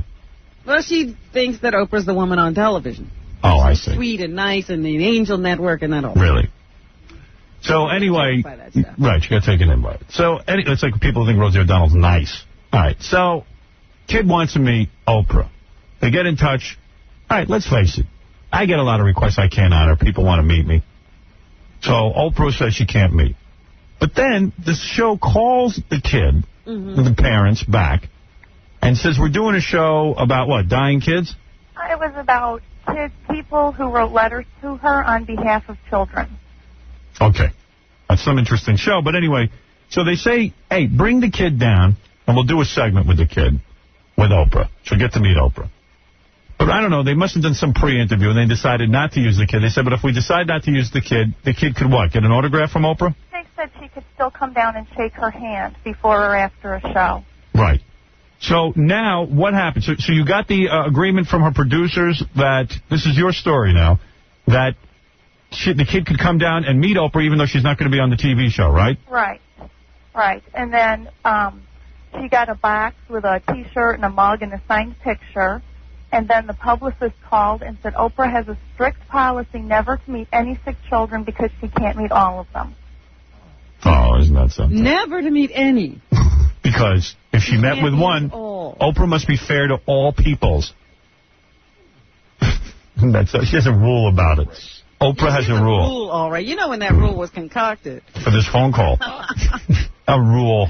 Oprah has a rule. Let's go to the Oprah rule book and see about sick children and meeting Oprah. Imagine. How do you look that up? Imagine you have a rule about that. There's a book of rules. Yeah. I have a rule about it, too. I have lots of rules. Imagine you set yourself up as a king. And you have rules. And you have rules. There's a rule when you meet the Queen of England that you have to curtsy. If it was somebody's famous kid, Oprah would break the rule. Oh, yeah. You know. As long as it got a good rating. Well, Oprah's the same woman who now acts like she's some sort of angel, but built a whole career out of getting warped individuals on her show and then spill their guts. Spill their guts for free. And not even give them a gift. And then she'd roll off in her fancy car after the taping of the show, only to come back another day and take advantage of more people. But now she's all good and everything. She reminds me of a bootlegger. A simple act of kindness. Yeah, she's like a bootlegger who then goes legitimate and then wants to outlaw booze. Well, yeah, all those guys who now want respectability after they made their money in some shady way. Yeah, go back and watch the early Oprah shows. The men bashing shows. Yeah. Every day was another day to bash men. Right. But now she's all good. Because she got a lot of dough. She doesn't care anymore. She doesn't even care if all her ratings go away. Yeah. I just couldn't take it. Not another show. So anyway, she couldn't take it because she's got money. It keeps her away from her ranch. Right. So, yeah, that show interrupts her lifestyle. You know, the ranch and the dogs. Right. So, wait a second. You're telling me that they guaranteed you that the kid would meet with Oprah? The producer of the caller said there should be no problem with that. We just wanted 2 seconds for her to shake hands with her while she was moving through the room. That was it. Well, why didn't the poor child even qualify to be on the show? They never called us back to tell us. They taped the show the day they said they were going to tape it without ever calling us back, even to tell us they didn't need us on the show. Wow. Wow. So you were told you were going to be taped, and then you were never told when you weren't going to be taped. They told us they would call us back and let us know all the details, and they never did. Wow. Terrible to treat a child with brain cancer that way. Terrible. An outrage. So what do you want me to do? I just wanted you to let people know what Oprah's really like. Thank you. Thank you for the call. Thank you. Bye-bye. Bye-bye. That's Chantel. I'll just leave it alone. Leave it alone. By the way, I don't have time to meet the kid either. Just in case. Thank goodness the kid does not want to meet you. Yeah, and by the way, let this be a warning to anybody who listens to this show. I have time to meet no kids. I have a rule. If I could meet all the kids, fine. You now have Oprah's rule. Yeah. Well, why not? Oprah's rule. Yeah.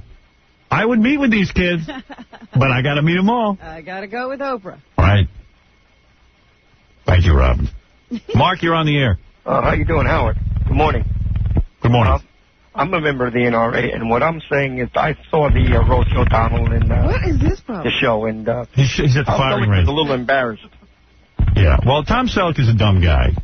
He doesn't know how to talk to a fat cow like Rosie O'Donnell, and he's also a gentleman. That's true. He's a nice guy. He's a big dumb actor who's a nice guy. It would never occur to him to attack her in her most vulnerable spot. There's nothing wrong with being a member of the NRA. There's nothing wrong with having guns. Guns are the way you should. Every man should have a gun. There's no question about it. Howard. What? What I'm saying is, what you should do if you're going on the Rosie O'Donnell show. Sir, do you have gas? Actually get members of the NRA to come there with you. Well, listen, I don't need, listen, you want to show up, you can show up. I'm going down there to debate that fat cow. And I am going down there to ask the following questions. Why is she so fat? Why, if she's in love with Tom Cruise, is she not married to a man? How did she get to adopt children without a husband? Yeah, where are these children coming from? Are they being paid for? You got the pipeline to kids or what? Sir, can you turn off the vacuum cleaner? What is happening? This is like the end of my movie where the guy got the jackhammer over the dirty words. Sir, do you hear this? Yeah. What has your phone ever done that before? Yeah. I'm gonna.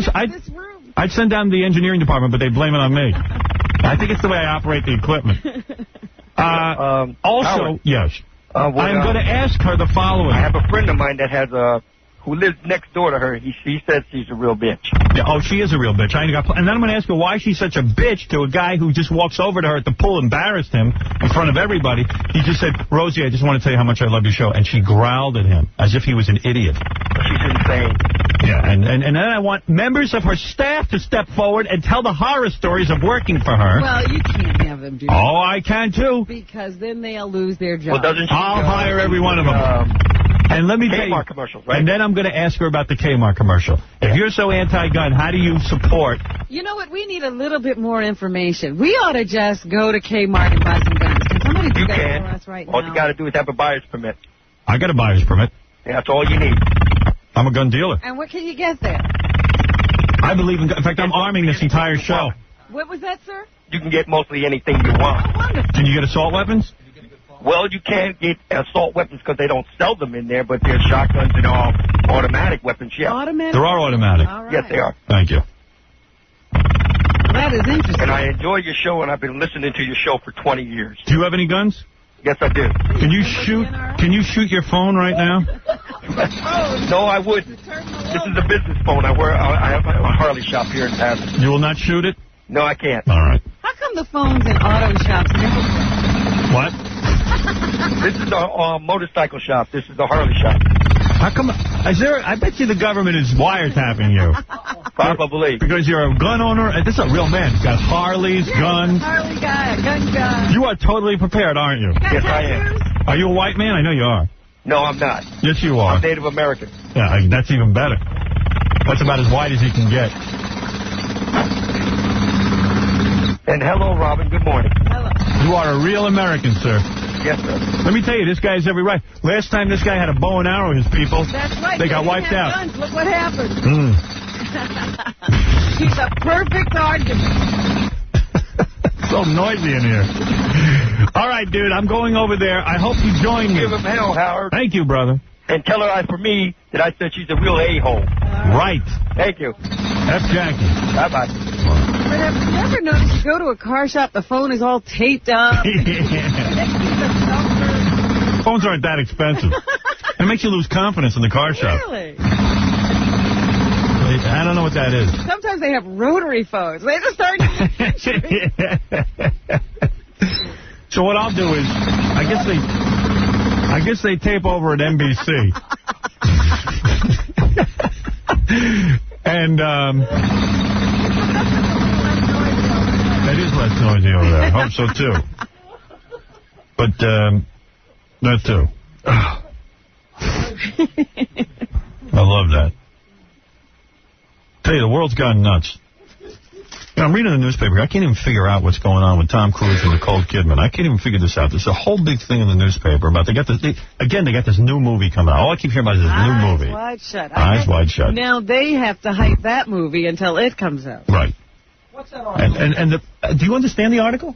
Are they trying to say that they had sex in front of him? Stanley Kubrick. They don't say that, Right. but they say that. Pretty much are saying that, if you ask me. Nicole, all I know is Tom Cruise's whole life seems to be devoted to getting everybody to think he's not a homosexual.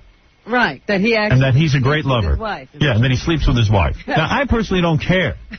I don't spend a minute of my day thinking about whether Tom Cruise is a homosexual or The not. last thing that is interesting to you is sleeping with a wife. Yeah, I mean, the fact that he sleeps with his wife seems pretty normal to me. You know? This is the final proof. Yeah, is that news? It seems like this whole movie and this whole movie promotion is devoted to getting everyone to say... Constantly dropping these little titillating anecdotes about how they were so intimate in front of their director. Yeah. She had a witness. It makes me, I never thought Tom Cruise was gay until I read this stuff. The thing is, the guy died. Yeah. The only guy who could verify died. Right. Now, I know that Tom Cruise even sued some magazine that implied that he was gay or that he couldn't even have children. I mean, it's unbelievable. You could call me gay from here till tomorrow. I wouldn't sue you. You don't have a problem. I know, so I'm gay. Who cares? I'm gay. I admit it. I'm gay. Right? Go prove it. I'm not gay. Clear. Yes, Stanley Kubrick. He goes, not only am I not gay, but Stanley Kubrick knew I was not gay, and now he's dead, goddammit. It says here, Nicole Kidman says, Stanley Kubrick knew... This is unbelievable. Knew her about as intimately as Tom Cruise because the late director watched as they sizzled in an R-rated sex scene in his final film, Eyes Wide Shut. What's the definition of that, Howard? I don't know. Sizzled. Yeah, sizzled is a word we cannot define. In an approximately 90-second scene, one chosen by Stanley Kubrick to be used as a promo for the steamy psychosexual thriller to open in mid-July, the nude Kidman and Cruise stand necking before a mirror while lewd rock music throbs in the background. So no, all that was going on is these two married people were nude, kissing, while in front of a mirror. In front of a mirror. Well, gee whiz. That's how he got to know them so well? Yeah. She says now that he knows her about as well as Tom does. Yeah, I told you actors are as dumb as a post. And publicists are even stupider. The flame-haired sex siren tells Vogue magazine in its current issue she and Cruise, her husband in real life, threw themselves into the scene because they trusted the famed director.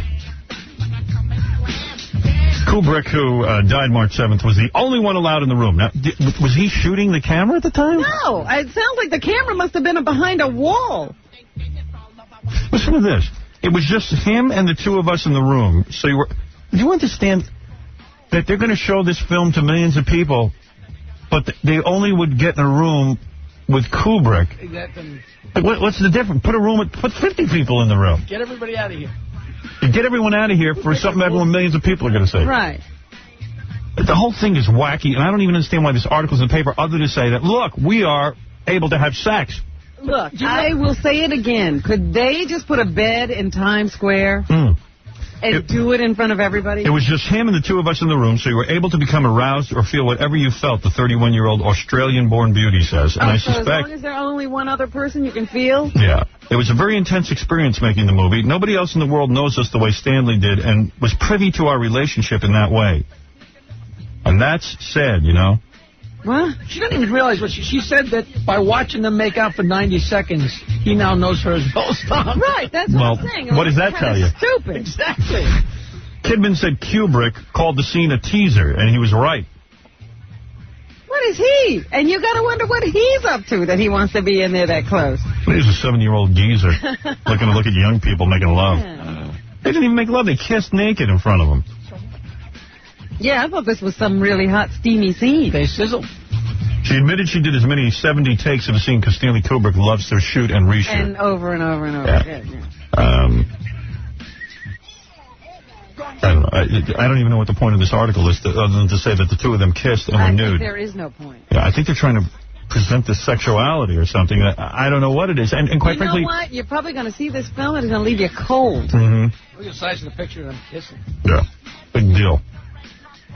I tell you what, man. You put me in a room with a naked Nicole Kidman, there'll be more than kissing going on. Crying out loud. Stanley Kubrick or no Stanley Kubrick? You know, what is with all these guys? I got to bang some broads. Get me some broads in here to bang right now, I swear to God. I'm ready to throw my marriage vows right out the window. Because I need to bang. I need to shoot guns and have sex. Where's my wife? All right, I'll have sex. You know, I need to have sex with my wife in front of a movie camera. Well, we'll get Stanley Kubrick to watch. Yeah, dig up his corpse so he can watch me. Give me Ivan Reitman. I want to have sex with my wife in front of him. Ivan will insist on not watching. Does anybody understand? No, I don't understand the article and what it means. Joe, you're on the air. Hey, Howard, why don't you ask Rosie why more people die of obesity every year than guns? Of course. Yeah, tell her that. Tell her that. Right, maybe we should have off food. We're an hour away from me going over there, so let me make it clear what my agenda is. I am going to put on a cowboy outfit. Where's your outfit? Well, I'm having trouble locating one. All right? I'm going to put on a cowboy outfit, and I'm no Tom Selleck. Wait till you see me debate. Right. Hey, he's dumb. Yeah. Getting all tongue-tied. I wish I had that tape. I'd like to play it again. I can't believe what I heard. I know. I missed most of it on the way in. Yeah. What is it, Gary? Excellent news. Go ahead. We have the truck. Oh, good. So when I go over there today, you'll be able to hear everything. Now I got a truck. And see it, too, Robin. You'll be able to see it. Oh, great. You'll be able to watch me, Robin, as I walk. Wow. Oh, wow. So now, Rosie, I got to go. All right, later. Joe Williams. Bye-bye. Right. Wow. All right. I will go over there in a very calm manner and say that I am available to be interviewed about gun control, about Rosie's weight, about...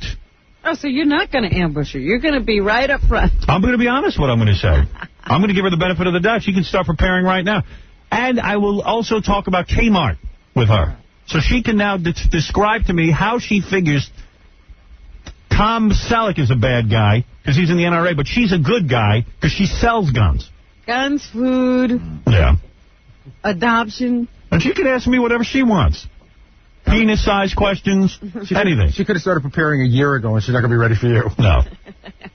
All right, what are the odds of Rosie O'Donnell letting me in on the show?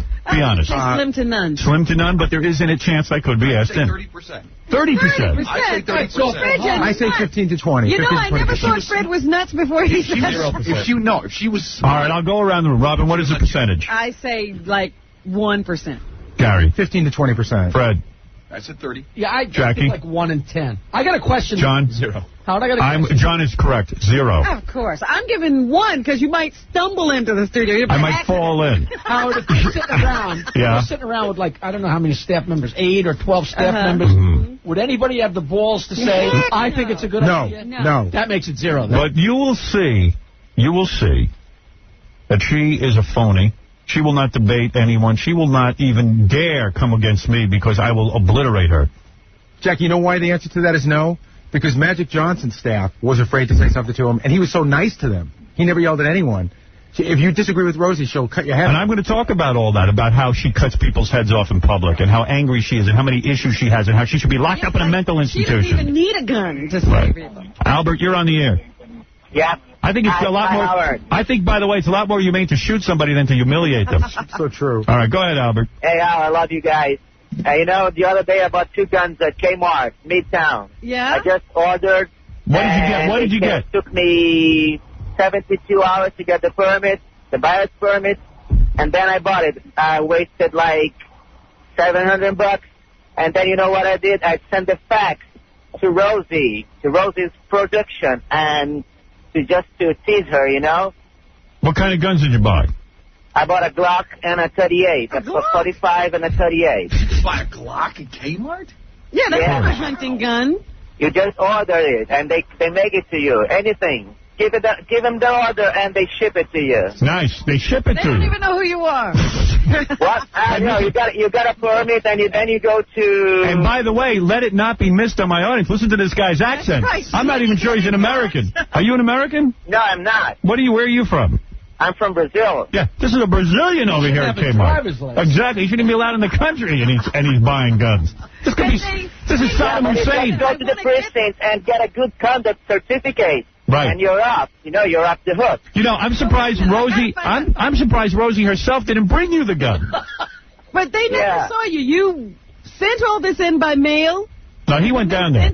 No. I went there and picked it up. You know, but they can ship it to you if you're somewhere else. You probably don't even look. You probably don't even look all that normal, right? Can you repeat that, please? I say you probably don't even look that normal. You probably look. Yeah, you probably look like Brazilian, right? No, I'm very normal, man. I'm a Jewish Brazilian. Look at this. A Jewish Brazilian is going in there and buying guns. I mean, just listening to him, you wouldn't sell him a gun. Okay. You hear this accent, would you sell this guy a gun? Absolutely not. You know he's angry. Am I angry? No, I love you, man. No, I know you're not, but you sound like a terrorist. Oh, yeah? Yeah, you do. No, but I'm not. I'm a very peaceful guy, you know? Until someone pisses you off.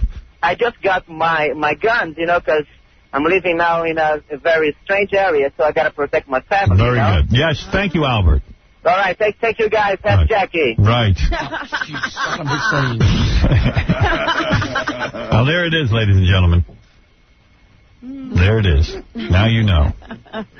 So I'm going to go over there. We'll see what happens. Maybe I have less than 1% of a chance, but I will go in. Got a set of balls. We don't. One of the best. Cheap Trick. Hi. My name is Eric. My name is Leo. My name is Fred Leo. My name now is Eric. It is Eric before it was Leo. Fred was my original first name. Leo was my middle name. I like the name Eric better. I hated the name Fred. Always have hated the name Fred. My name is Eric. My name is Leo.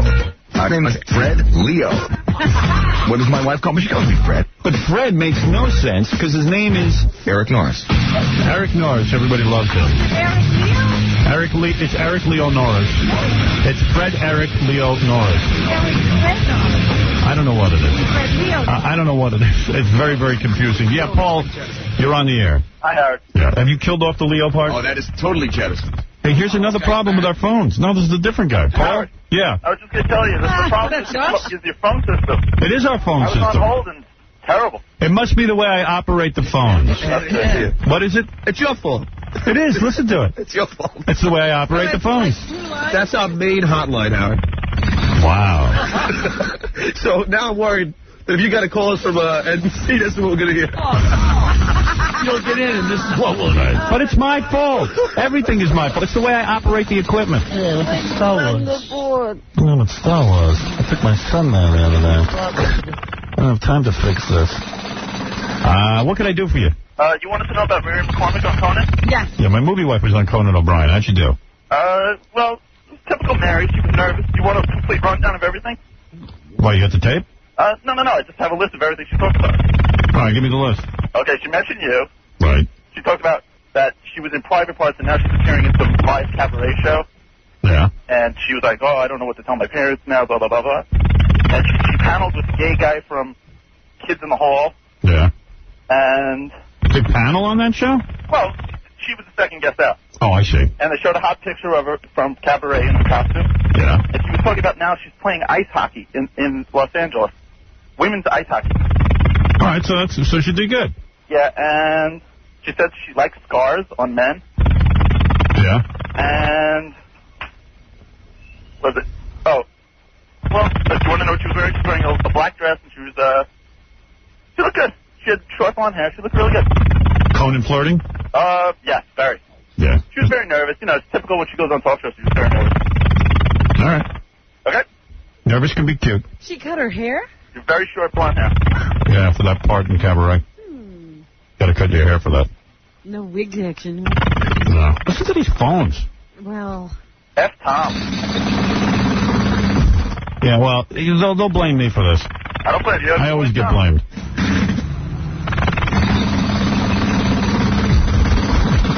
There's a lot of noise on this show. You never know what you're going to get. Get rid of some noise, there's more noise. I know. Unbelievable. Did you hear the noise? Yeah. It's worse than mine. I didn't know if we just hear it or if the caller hear. I don't know. I heard it on hold. I was cracking up. Is it just this one line? I guess so. Where's Scott? He's recovering from Star Wars. What's he gonna do? The pod race was very exciting. I should get Scott's review. Why don't you call Tom on this line so he can explain? What?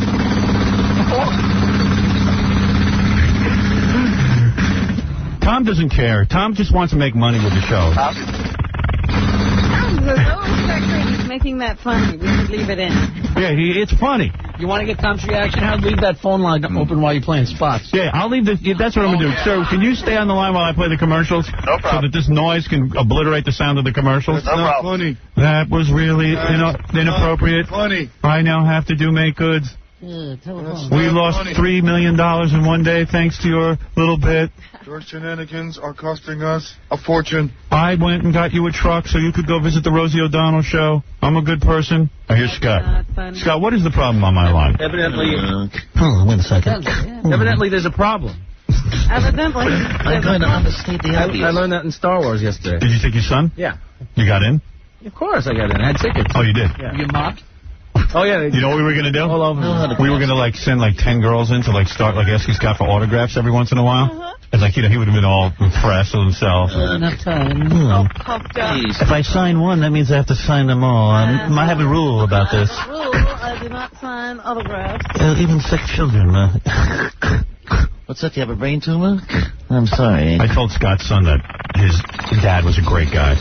Did you? Yeah, I was real nice to Scott. I pumped Scott up in front of his kid. Yeah. Because, I got kids. I don't want anybody goofing on me in front of my kids. I got commercials. I was real respectful. I was like, thanks, Scott. You're a great engineer and stuff, right? I was real nice. Yeah, real nice. Yeah. He was impressed.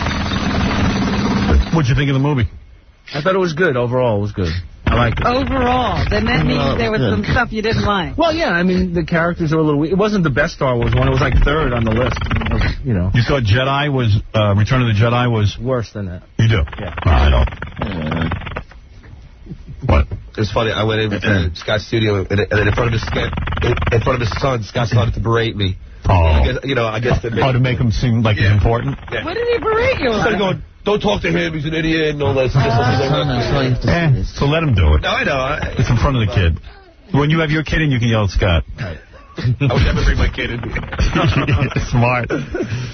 I think that's weird that he brought his kid in here for like 6 hours. Right. I mean, that is... Well, because Howard brought his kid in, so I bring mine. Fascinating to watch Scott work. What are you talking about? So interesting. He had a good time. He had a good time? Yeah. Let's see what I do. He enjoyed it. Missed a full day of school so he could go see Star Wars. And he enjoyed that, too. Good. Of course he did. You're a hero now. He likes you. And he loves you. Is it only this one phone line that... Apparently, let me pick up it. Hey, thanks, dude. Pick up line 16. I just want to see if it's both hotlines. Well, wait. Well, let me just pick up a regular line. Dominic. Yeah, I would like to be the first one to suggest that there be monies paid to Rosie today, and I'll put up $5,000.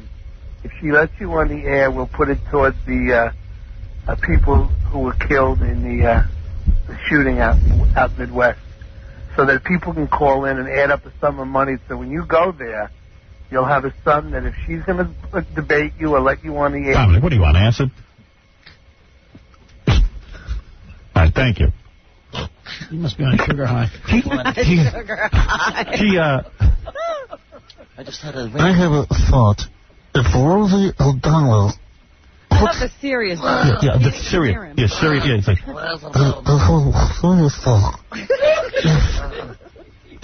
If somebody puts up...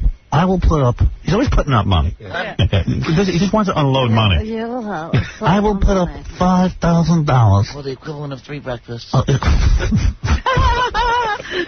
Did you even understand the proposal? No. A sum of money. Sum of money. A sum of money. $5,000. When you go there, $5,000. I'm drowning in my own fat. All he does is eat and give away money. Yeah, he eats, he consumes money, food. He gives away money, and then he feels like he can reward himself with another breakfast. If Rosie O'Donnell allows you airtime, I will give some $5,000 for hot food or anything. Even for the students of Columbine.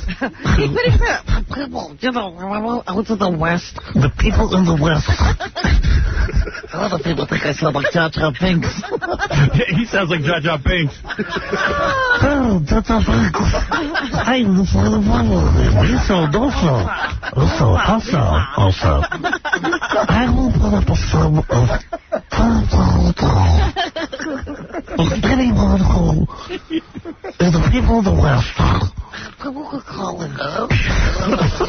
You're like, I'm sitting there going, it sounds very serious and meaningful, but... He thinks he's starting something, and other morons are going to call up and say, I'll give $5,000.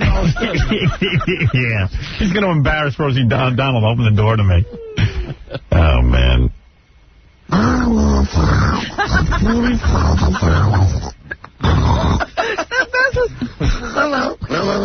It's like he's underwater, you know? I would like to say, if she opens the door of the $40,000, you'll have a sum of money. The sum of money. The sum of money undisclosed heretofore.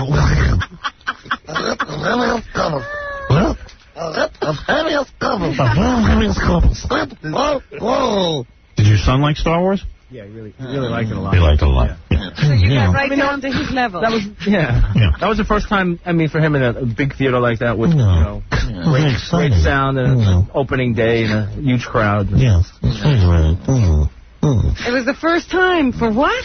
For him to see a movie, I guess. No. In a nice theater, because Scott takes him to those cheapo, crapo theaters in Queens. The 99 cents. No, they're usually, those multiplex theaters. Yes, Well, they're the ones in Queens that you go to. Yeah, I mean, they're not cheapo. I mean, they charge the same money. Right. Son, dress up as a senior citizen. Yes. All right, let's take a break. Hold on, you should try line 16. Let me just see. Laura, you want to check it? Wasn't it? No. No, that was 17. Who's on line 16? This is the girl who's crying. Her brother just died. All right. Then I got to take a break because it's been a while. Then we got Bob Guccione Jr., and then I got to hop in the truck and go over to the Rosie O'Donnell show. Radio, Ma. Yeah, hi. Get the radio out of my room. What is that? She's talking to her mother. It's in the box. You talk to your mother like that? In the box over there. Very nasty. Honey, you're on the air. Hello? Yeah. Hi. We don't have to have a noise on this line. No, so crystal clear. My brother just passed away on Sunday, and he was a really big fan of yours. And I would just like you to think about him. Oh, good, she's crying. Your brother... His name was Otto, and he was only 31 years old. I can get her to cry more. Hold on. Your brother was a good guy, huh? Oh, yeah. Yeah. What happened? We don't know yet. We gotta wait for the report. Were you close? Were you close to him? Yeah. Did he love you very much? Yeah. He loved everyone, and everyone loved him. We had so many people at the funeral parlor. It was crazy. It was sudden? Even the people at the funeral parlor loved him? Yeah. Wow. They fell in love with him at the funeral parlor? He met all kinds of people. We got phone calls Was he dead when he was at the Holland. funeral parlor? She's not saying that. That's what she's saying. She's saying even in death. No. She's saying these were friends who came. Oh. You don't mean the people who worked at the funeral parlor. You mean the people who were at the funeral parlor. Yeah. I see. All right. I got confused. All right. What do you want me to do? I just want you to say goodbye to him. Goodbye? Yeah, because I think he'd get a kick out of it. You know, he's probably somewhere right now listening, isn't he? Yeah, he definitely is. Yeah. Wow. All right. I'll say goodbye to him. She didn't know how he died, Howard. She doesn't know how he died? No, they said they have to wait for a report. Was it sudden, like he dropped dead? This is your brother? Yeah. You don't know how your brother He fell died? asleep. He didn't wake up. Was he on drugs? No. They buried him already? Jackie, he keeps people above ground 6-7 months. Yeah. He wants to make sure they're dead. You know, he could just be sleeping really hard. I went to Jackie's dad's funeral. Jackie had his dad above ground for like a good 6 weeks before they buried him. Jackie's dad was on tour. What are you talking Are you kidding me? Jackie's dad was like that guy, Lennon. We were all hanging out with him. Had him under a big cheese. Yeah. I was like, Jackie, how old's your dad? You know, maybe it's time for your dad to be buried. Shocked. It was like weeks later that there was a funeral. Wait a minute. We saw him weeks ago. I'm going to work for Rosie. I remember, Jackie, maybe it's time. Suddenly the air conditioning kicked in here. Got to part with the body. Yeah, what do you think? They couldn't afford a plot or something? What do you know? I don't know. You could bury your father now. he is buried. He's not even here anymore. You wouldn't know. He wouldn't know if he was. All right, so what do you want me to do? Say goodbye to your brother then. Yeah. All right. Goodbye. Is that okay? I don't know. By the way, my sister used to work. That will really help me in my personal life. Thank you. All right, goodbye. Bye. I'm going to bleep that off. Very strange what people say. She must be overwrought. Yeah. Didn't know what you were saying. All right. I bleeped her off. She was giving out some personal information about where we get our pharmaceuticals from. It's just not going to help. Yeah. Okay, I got to take a break. When we come back, the Goocher should be here. Bobby Gooch Jr. The Gooch Jr. The Gooch Jr. We're going to hear how every one of his brothers blows it, including him. Imagine he didn't even try. Imagine your dad's almost a billionaire and he runs Penthouse, the coolest job on the planet, and none of the brothers can figure out how to get along with Dad. Yeah. You blow it! God, did you blow it. Didn't even try. You blow it! What should we do? Let's piss off Pop. Yeah. Let's piss off the endless money supplies. But anyway, Gooch Jr. will be here. The Goochman. The Goochman. Let's dam up the River Nile. The Goochster. And then I'll get in a truck and go over to the Rosie O'Donnell show and let's see the Big Shot put me on. All right. Sitting there setting up Tom Selleck, who's as dumb as a post. How about putting me on? Somebody with a little bit of IQ. I'll sit there. Sitting behind her Star Wars desk going, oh, yeah, the Love Letter's a good movie. Yeah. She even had the nerve to say the Love Letter's good. How about that as a lie? The Love Letter's a horrible movie. I can tell you already. I haven't even seen it. Man, I like that. She totally obliterates the guns. She goes, and the Love Letter's a good movie. Yes. Everyone go see it, even though this guy's a heathen with guns. Maybe I should take the Gooch man with me to Rosie. See if he wants to go. Gooch He Jr. usually likes to hang out with you. Hello. Hello, I'm Gooch Jr. Howard. Hey, Howard. Hello. The Goochster just, he got sued by a bunch of broads for sexual harassment. He beat the rap. Hello. The Goochster. He's here. Hey, the Gooch Man. Let me take a break and we'll talk to the Gooch Man right after this. You're listening to the only guy who can answer the female questions on Jeopardy! Howard Stern. Speaking of Jeopardy, I impressed my kid last night. Oh, what'd you get an answer right? What happened to the music? I don't know. I guess they faded me out. You don't need music. I don't need music. No, you know what it was? It was Celebrity Jeopardy with Michael McKean. And yes. So I'm sitting there spieling out the answers to every question. She goes, God, you're a genius. She didn't realize it was Celebrity because she didn't recognize any of those people as celebrities. Was that fat chick, Catherine Manheim? She had minus 200. Cameron, is it? Yeah, what is her name? Catherine Manheim? Cameron. She's dumber than Tom Selleck. And who was that third guy? I never even heard of him. So my daughter thought it was regular Jeopardy, and I started answering all the questions, and they're easy because it's for celebrities. She goes, God, you should go on Jeopardy. Look at you. See, you could do Celebrity Jeopardy. I go, honey, it's no big deal. Never opened a book ever in high school. I just know. I have a way of knowing. Yeah. That's what I said. I said, I don't even know how I know stuff. I just know it. Pathetic. I have to even impress my kids. The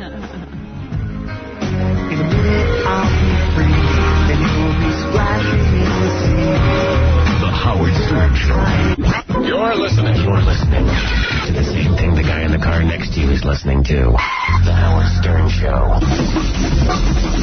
Yeah. Keep it real. Yes, Anthony, you're on the air. I want to bet $5,000 that my head is bigger than Rosie's ass. Oh, it's Dominic again. I want to bet that I have more jelly beans in my hand than I can stick in my mouth and she can put hot dogs in her mouth. By the way, I'm less than a half hour away from going to Rosie's show. Dude, if you don't go, man, she's going to bust your balls. Don't go. I'm going. I got a truck. I'm on my way after I interview the Gooch. Dude, then she'd be like, oh, my God, I know he's scared of me. I'm not scared of her. That big fatso. Dude. Thank you. You're dead. Right. You. Yeah. Get your nose in the door. Right. In me. Thank you. Get your nose in the door. Dude. Bob Guccione Jr.'s father is the publisher of Penthouse. Wow. And everyone, Bob Guccione Sr. Yes. And I got to give it to the Gooch here. Because there he is. There's Bobby. Bob Jr. Hi-oh. Hey now. How you doing, man? Hey. More handsome than ever. Get over there. Sit down. So you on a plane recently? Who? Jackie? Yeah. Was he in first class? Yeah. Yes. Yeah. I mean, someone else was paying. Somebody else paid? Yes. Where's my Bloody Mary? Yes. Where's my shrimp? You look different. Why do you look different? He's beginning to look more like his father. You are beginning to look like your father. Oh, I hate to tell you. He hates to hear that. Robin. You're starting to look like your father. Ruben. Every son hates. Did you have your eyes done or something? No. You look like you had a... I lost weight. Is that what it is? Yeah. You look different to me. Yeah. All right. Well, anyway, Bob Guccione Jr. How many brothers you have? 7. 7 brothers. 2 brothers. So it's 3 brothers. Hey. I was going to invent a couple that still like my father. By the way, I'm a half hour away from going over to the Rosie O'Donnell show to prove what a hypocrite she is. Yeah, absolutely. She sells guns through Kmart. What is she yelling at Tom Selleck? They're all hypocrites. They are, right? Absolutely. Years ago, I was supposed to debate Charlton Heston. Yes. Around the time of Cop Killer. No, yes. He attacked Ice. Yes. Ice-T. Yes. For the song Cop Killer. Yep. Well, he was the poster boy for the NRA when they were lobbying for a bullet that was Teflon coated and penetrated black jackets and was known as the Cop Killer. So I made the mistake of telling the producer of the John McLaughlin show that this was going to be my argument, and Heston never showed. Heston never showed up to argue with you? He backed out of it 5 times in a row. Really? Yeah. Well, They're listen. all hypocrites. They're all hypocrites. Of course. Even I'm a hypocrite. But at least I admit it. Yeah. Let's all confess. Right. We are all hypocrites. We're all hypocrites. But some of us don't get paid by the NRA. Yeah. Not only am I a hypocrite, I don't tell anybody how to live their life. I don't. That's the fine thing about you. You know you're a mess. Right. And you leave people alone. I know I'm a mess. Figure out your own mess. I can't figure it out. I'm a big mess. Believe me. Ask my wife. I can't tell anyone what to do. My wife tells me all the time what a mess I am. She really does. She says, you're really effed up. It's a lot of that going around. You too, huh? Yeah, I mean, really. It's not a unique argument. It's great to be told. You're not so special. I'm really actually starting to believe it. But anyway, here, first of all, let's commend Bob Guccione Jr. Yes. Yes, let's. Because it is a great story. The reason that you, in particular, didn't get along with your father. Now, all the brothers don't get along with the father. Didn't get along? Yes. His father told him at a young age that he would never be able to make a living outside of working for the Penthouse organization. True or false? True. That's true. But you know what the beauty of it is? What? You don't need to. I would have just said, you're right, Dad. See, that's me. This is where Howard and I differ. This is where we diverge courses. There are other schmucks out there who need a job. You're right. That would be a playboy. So listen, Bob Jr. did go out. Your father did initially invest $500,000 in Spin Magazine. Yep. And then almost tried to sabotage the magazine to prove himself right by taking control of the magazine and ending it. Many fathers Yeah. would give you $500,000 that they're going to help you blow. $500,000 to Bob Sr. is $10,000 to anybody else. But that's not the point. Right. Most people won't let you play around with $10,000. Yeah, Robin's right. In all fairness to my father, he backed the magazine. Yeah. And he didn't try to take it over. There came a point where we just didn't agree on the direction of the magazine. Right. And it didn't work as part of the company because it was too small. Yeah, and if your father had taken over, he would have folded the magazine. It wouldn't have worked for him. It wouldn't have shown up on the radar. So we just separated. So listen, Bobby Jr. took over He the... paid his father back. Yeah, you paid your father back. No, we never. Oh, you're such Oh, an you did? ingrate. Oh, No, forget well- it. Yeah, you are an ingrate. You know what? I take it all back. It's a little more complicated than that. It's a little more complicated. Anyway, he did sell the magazine recently, and you're for like $40-something million. Yeah, 43. And you got $16 million of that, right? Yeah. So you're a millionaire now on your own. Yeah. Kind of on your own. Yeah. And then you started a new magazine? I did indeed. Yeah. Here, it's a good magazine. I've read it. Yeah, I do like it. Great. In fact, I like it better than Spin, quite But frankly. I think he's going in the direction of his father. Now he's going directly after his father. Yeah, you got chicks in that magazine, right? Yep. Yeah. Finally Why woke is up. it? Why? Finally woke up, Howard. Let me ask you something. I've been waiting a minute. It's a lot easier. All those years. Yeah, now, wait a second. Let me ask you something. Why is it that all of your brothers, not one of you three brothers, can sit there and tolerate your father and just say... You can be in the same room with him. You know, if you guys were nice to your father, he would support you the rest of your life, and you would inherit the entire Penthouse organization. Why won't you do that? We would. You would. No one told us this. But didn't your brother... Yes. Didn't your Give me a phone. What about this other brother? No. Well, first of all, there's one brother who's probably the smart one who waited and quietly while the rest of us blew our inheritance. Right. And he's now going to take over. My brother Nicky still works for Penthouse. Oh, he gets... You've met Nicky. Yeah, Nicky gets along with your father. Yeah, he married the recent Pet of the Year. Oh, did he? Yeah. Nice. We had her on. Her name's Nicky, too. Oh, no kidding. Nicky married Nicky? Yeah. Oh, Nicky and Nicky are married? Oh, I'm sick. Do they at least have nicknames for each other so that it won't... Nicky and Nick. Yeah, Nicky and Nick. No kidding. So your brother's married to a Penthouse Pet of the Year. Yeah. At what age... I think about age difference. I think about, like, concept of age difference. A couple of weeks ago in Los Angeles, I had dinner with a Pet of the Year from 20 years ago. Right. Who's my age. You know, I'm 43, she's 44. Right. And we sat there and had dinner like two nice middle-aged adults having dinner. And there's my youngest brother marrying the current Pet of the Year. I thought, that's an age difference. Well, he ought to look at the older pets and realize that his young pet is going to turn into that someday. Oh, listen, this woman at 44 is stunning. Is she? Oh, yeah. Well, that's very rare. So, were you able to read Playboy as a child? It was almost mandatory. Playboy? Yeah. Why was it mandatory? My father wanted to know what I thought. Oh, he did? Yeah. No, we used to be very close, you know. I mean, right. Well, he gave you his name. Do you miss him? Yeah, we were very close once. I think he wants his name back, too. Is there any lawsuit? What about this brother? No, you had a brother. But let me just, before I lose this thought, I want to go back to don't Playboy. lose the thought, no. Yeah, what about the brother who recently lost his apartment because your father gave it to him as a gift? Tony, yeah. I guess it is dangerous to be your father's son because he will take away the apartment. You know, we've talked about this over the years, and I never will and never have got into the family dynamics, except to say that it's a typical Sicilian father-son head-banging thing. You hate him. No, I don't. You do. You hate him. No, I don't. Do you talk to him? Never. No, don't. That's why I don't hate him. They haven't. You guys don't need me for this, do you? They haven't talked. Isn't it true the last time you spoke to your father is when he took the magazine, when he tried to take the magazine out of your hands? Yeah, and the last time we spoke was in 1986. 1986. Wow. It's sad, yeah, very, very sad. I mean, why can't you pick up the phone and call him? You don't even need him anymore. Why? Because it's pride. No. Actually, I have called several times. And he won't talk to you? He's not ready, you know. Go camp out on his doorway. You're not going to cry, are you? I might. Really? Well, he's not ready. Hey, Bob, how much it's time do you sad. think It is sad. I'm not going to cry, but to tell you the truth, I did in the old days. Of course, cry. It's very sad when a father and son don't speak. It is. You know, at this age, he's now 68. Right. 43. Right. I mean, I hope I have a lot more time on the planet. I hope he does, but we've both lost a third of my life. Right. You know.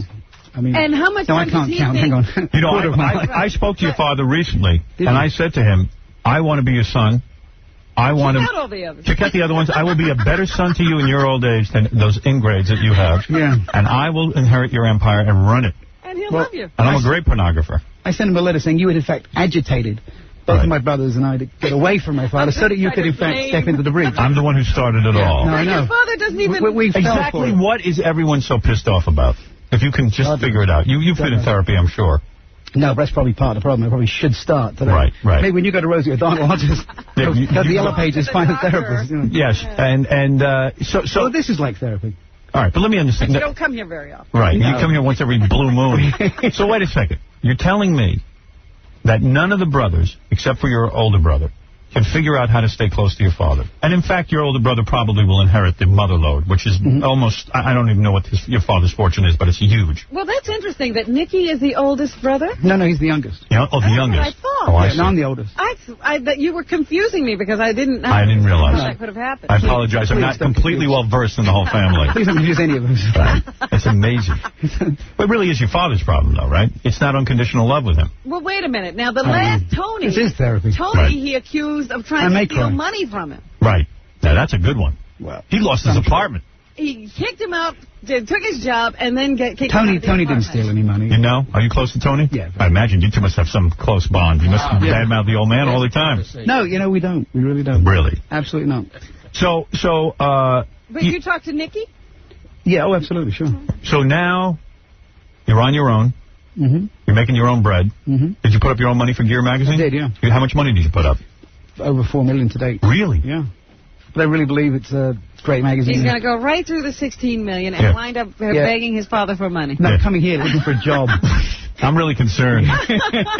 So you put up $4 million of your own? Yeah. Because you believe in this magazine? Absolutely. Yeah. You don't believe that Spin was a great lucky break, and you think Lightning can hit twice? And then, No, of course, the thing that gets me out of bed every morning is the fear. You just said is right. Right. So you... I was so sure it was a lucky break, and I'm sure that... So when you were a kid Lightning growing will up... never hit me again. You read Playboy. Totally in fear. At what age did your father start letting you read Penthouse magazine? Oh, that was absolutely mandatory at 9. 9? 9 is your first I said, Penthouse. I'm the only 9-year-old boy in the world who was Were you able to punished for not looking at Penthouse. Were you able to go to your You gotta father say what and it say, I love how these women look, and can I have sex with some of these women? Did you ever ask your father for that? About 3 weeks ago, I thought of that. No, isn't it true that your No, father no. was the first one to get you laid? That you actually... No. That's not true? No, of course not. You didn't go on the shoot? I don't have that. I just made that up. Oh, very good bluff. Yeah, right. Because they could have forced that out. Were you allowed to go to the shoots at a young No, I age? never saw a shoot. Never did? Never was allowed to date. None of us were allowed to date pets. Clearly, my brother has somehow circumvented that. Yeah, he got over that rule, huh? We all sort of, cheated once in a while. But Right. my father was very smart. He knew that we were very young and impressionable. We started, being interested in girls in our mid-teens. So he was careful that we weren't exposed in case accidentally we... But the girls did hang around the house, right? I mean... No, not really. They did later on, when I was older. Right. And he had the big house. They But, lived you there. know, they didn't. But he was careful not to expose us because he was afraid of gold digging. Because your mom and your dad divorced at a young, when you were young. Mm-hmm. So then you would go visit your dad, I guess, sometimes. Mm-hmm. How often? And then you would get, how often did you see your dad? Oh, twice, 3 times a week. Oh, you did? So you saw him a lot. You slept over and everything. Oh, yeah. So you spent time with him. Yeah. And then there would be penthouse pets hanging around the house? No. Never. No. He had a 1 little bedroom apartment in London. Really? Don't forget, when they split, my parents, I was 9. Right. And although he made me look at Penthouse, he did so as a father proud of his work. Of course, none of it had any hormonal reaction on me until I was about 12. Right. Then, then I started to suss what was going on. I see. But never the penthouse... Then I wanted to be a priest. But no penthouse pets hanging around? No. No. No. Oh, that sucks. I did, no. I thought you got laid a lot. No, I had no idea. now? Yeah, you can leave now. There's really nothing to say. I figure that I was a deprived child. Hef has been much more successful with his kids than the Gooch has been with his kids. I interviewed Hugh Hefner for the first issue of Gear. Yeah. And in doing my research, I discovered he has a son, which almost no one knows about. Right. Called David, who's exactly my age, 1 month older than I. David Hefner. Yeah. And what's his story? So I asked Hef about David Hefner, and Hef was very sort of moved because he realized that not only was I a Guccione, like that was the Capulets and the Montagues meeting, right. But also he related to the fact I was exactly the same age as his son. Right. And it opened the interview up a lot. And, there was a sadness there that relationship has... I think it's reconciled. I know it's reconciled. He told me it's reconciled. But for years, there was no relationship. Really? Mm-hmm. What's that all about? I think it's hard for guys like Hefner It was for Timothy Leary, who I was very close to. Now, you were close to Timothy Leary. Very. That was your friend. He was at the end, like a surrogate father, and I like a surrogate son, because he didn't speak to his son. Right. Was also. What's with all these guys can't speak to their sons? Yeah, they get other people's sons and talk to them. Is that why you've never had children? I've been lent around. Yeah, it's funny how you're renting myself out as a middle-aged son. Yeah, you're looking for a father, aren't you? I am, actually. Right. Perhaps you. I mean, that's why I'm here. Right. I thought you could put me up for adoption. Yeah, we could get your father. I'll be your father. I could be the first person adopted on radio. Give me $4 million.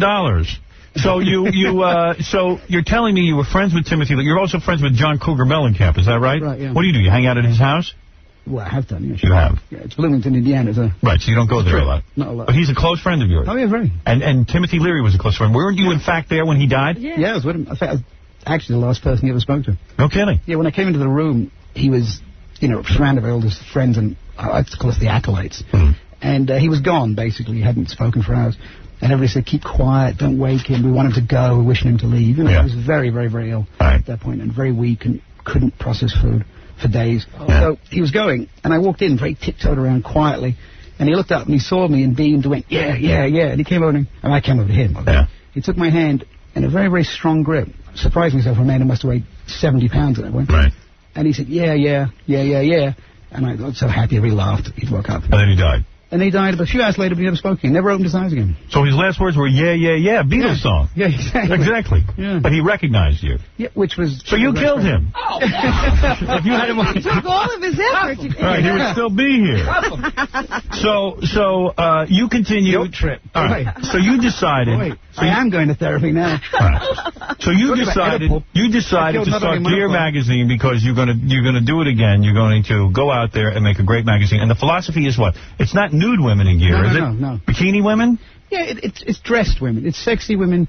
Who picks these women? Those clothes will come off soon. Oh, they will, yeah. No. You know, of course, we'd love it. It's a men's magazine. You can't? Why not? You won't get the advertising. If you look at Penthouse and Playboy, with much larger circulation, they have almost no advertising. Who bangs those women? Do you? That's not the next question I was expecting. Well, you got to be careful now because you had all those sexual harassment suits, right? Well, what happened with that? He got off, right? No, I think you had to settle one, didn't you? No. We refused to settle. Is that right? And there was a big article in the paper. It went on appeal last week. You spent $1.8 million fighting a $175,000 judgment against you, and you won. Yeah. Now, what did they accuse you of? I could have settled that 3 years ago for $300,000, and on principle I said no, because no matter what it took a lot of money. And it was, I can make money again. Right. I can go sell more ads, sell more copies of gear, start more magazines. Right. But you can't, violate your own self-belief. If you believe you were innocent, and I knew I was innocent, and even the plaintiff never accused me personally, just my company. Right. So, but I fought it all the way. I knew it was a nuisance suit designed to get me to pay him off. Right. So that the lawyer, who's a real shyster, could then claim she was an expert in the field, and look who she'd nailed. Right. So I wouldn't let it happen. Right. It cost the other side, we estimate, because we know their bills, because, they put it into the court to get their attorney's right. Over $1 million they lost. Right. Good. For good. All right, so then there you go. So what were you accused of doing? Thank you for that. Yeah, what were you accused of doing? Let me hear the sexy story. You were accused of fondling? No, he wasn't accused personally. This guy does get a lot of sex, though. I know. I've seen him. I've seen him. I'm like Stanley Kubrick. As well as I went to dinner with him, and he had a young girl. I don't know how old she was. She was hot. 12. And she was like, 12. And she was making out with you. The entire... I'm sitting there... Keep their hands off each other. And I was sitting there with my wife. And let's face it, my wife and I have known each other a long time. We're there looking at this. We're past the stage of, sitting there making out at a table. I'm not saying... I would like to be there again, making out at a table. But, when you're married 20-something years... You didn't reach over and start making out with your wife. I'm like, honey, pull up your dress so I can get my hand in your pants. I've been in those pants way too often. You know what I mean? I tell you what, I want you to spread your legs and take off your panties at this table while Bob... that's what I want to do. It almost forces you to. Yeah, it almost forces you to. Yeah, I was sitting there going, gee, I wonder if my wife thinks I'm a dick because Bob's making out with it. But it was really a horrible dinner because Bob really just... I think the whole dinner was designed for Bob to show me that he can make out with chicks. Rubbing your face? Yeah. He was rubbing my face in it the whole time. Really? Look at that, Gold. Well, you notice I never saw her again. That was just one evening. Was that really true? You're kidding. No, I'm teasing. No, we were together for a year. Right. She was hot. Smart and married someone else. She was really good looking. Yeah, she's a beautiful woman, yeah. Oh, yeah. We were together for a year, and then, things happened, and she moved on. Yeah, I know. It's called getting sick of each other. He's never been married. No. Oh, I have. Oh, you have? When? Yeah. No, Did long we time miss ago. that? Yeah, you missed it, yeah. How long were you married? Did you have kids? He has a son he doesn't talk to. Yeah, do you ignore your kids like your father ignored you? I heard that. Do you have kids? No, I don't. I want to very bad. You want kids? Sure you do. What would you do with him? He would screw it up. I'd bring him here. Listen, with your role model, I wouldn't do it. Him eventually. All right, listen. I am going to go over to the Rosie O'Donnell show. Good. Kick some ass.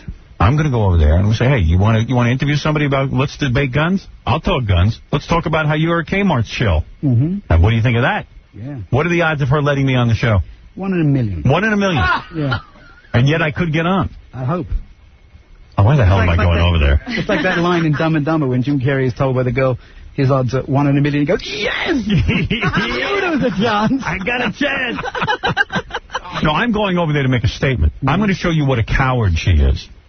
I'm going to show you what a coward. It's easy to take a dope like Tom Selleck, who really has the brain the size of a thimble. He's got a big head. He's got a big head, a big pretty face, but he's not a bright guy. You could see he was fumfering around. And you got to admit that he was ambushed. He's sitting there, he wants to promote a movie. Right. I will now go over there and say, I would like to ask a couple of questions. Number one, what is her sexuality? All right, let's find out once and for all. Let's have it admitted to those fat cows who watch her every day, who think she's in love with Tom Cruise. Like open and honest discussion. Yeah, the odds just went up. Yes. 1 in 10 million. 1 in 10 million. What are the chances of her saying that Kmart is wrong and that she will resign from doing those commercials if she's so concerned about guns? I think it's better to be a member of the NRA than it is to be selling guns directly. Absolutely, yeah. All right.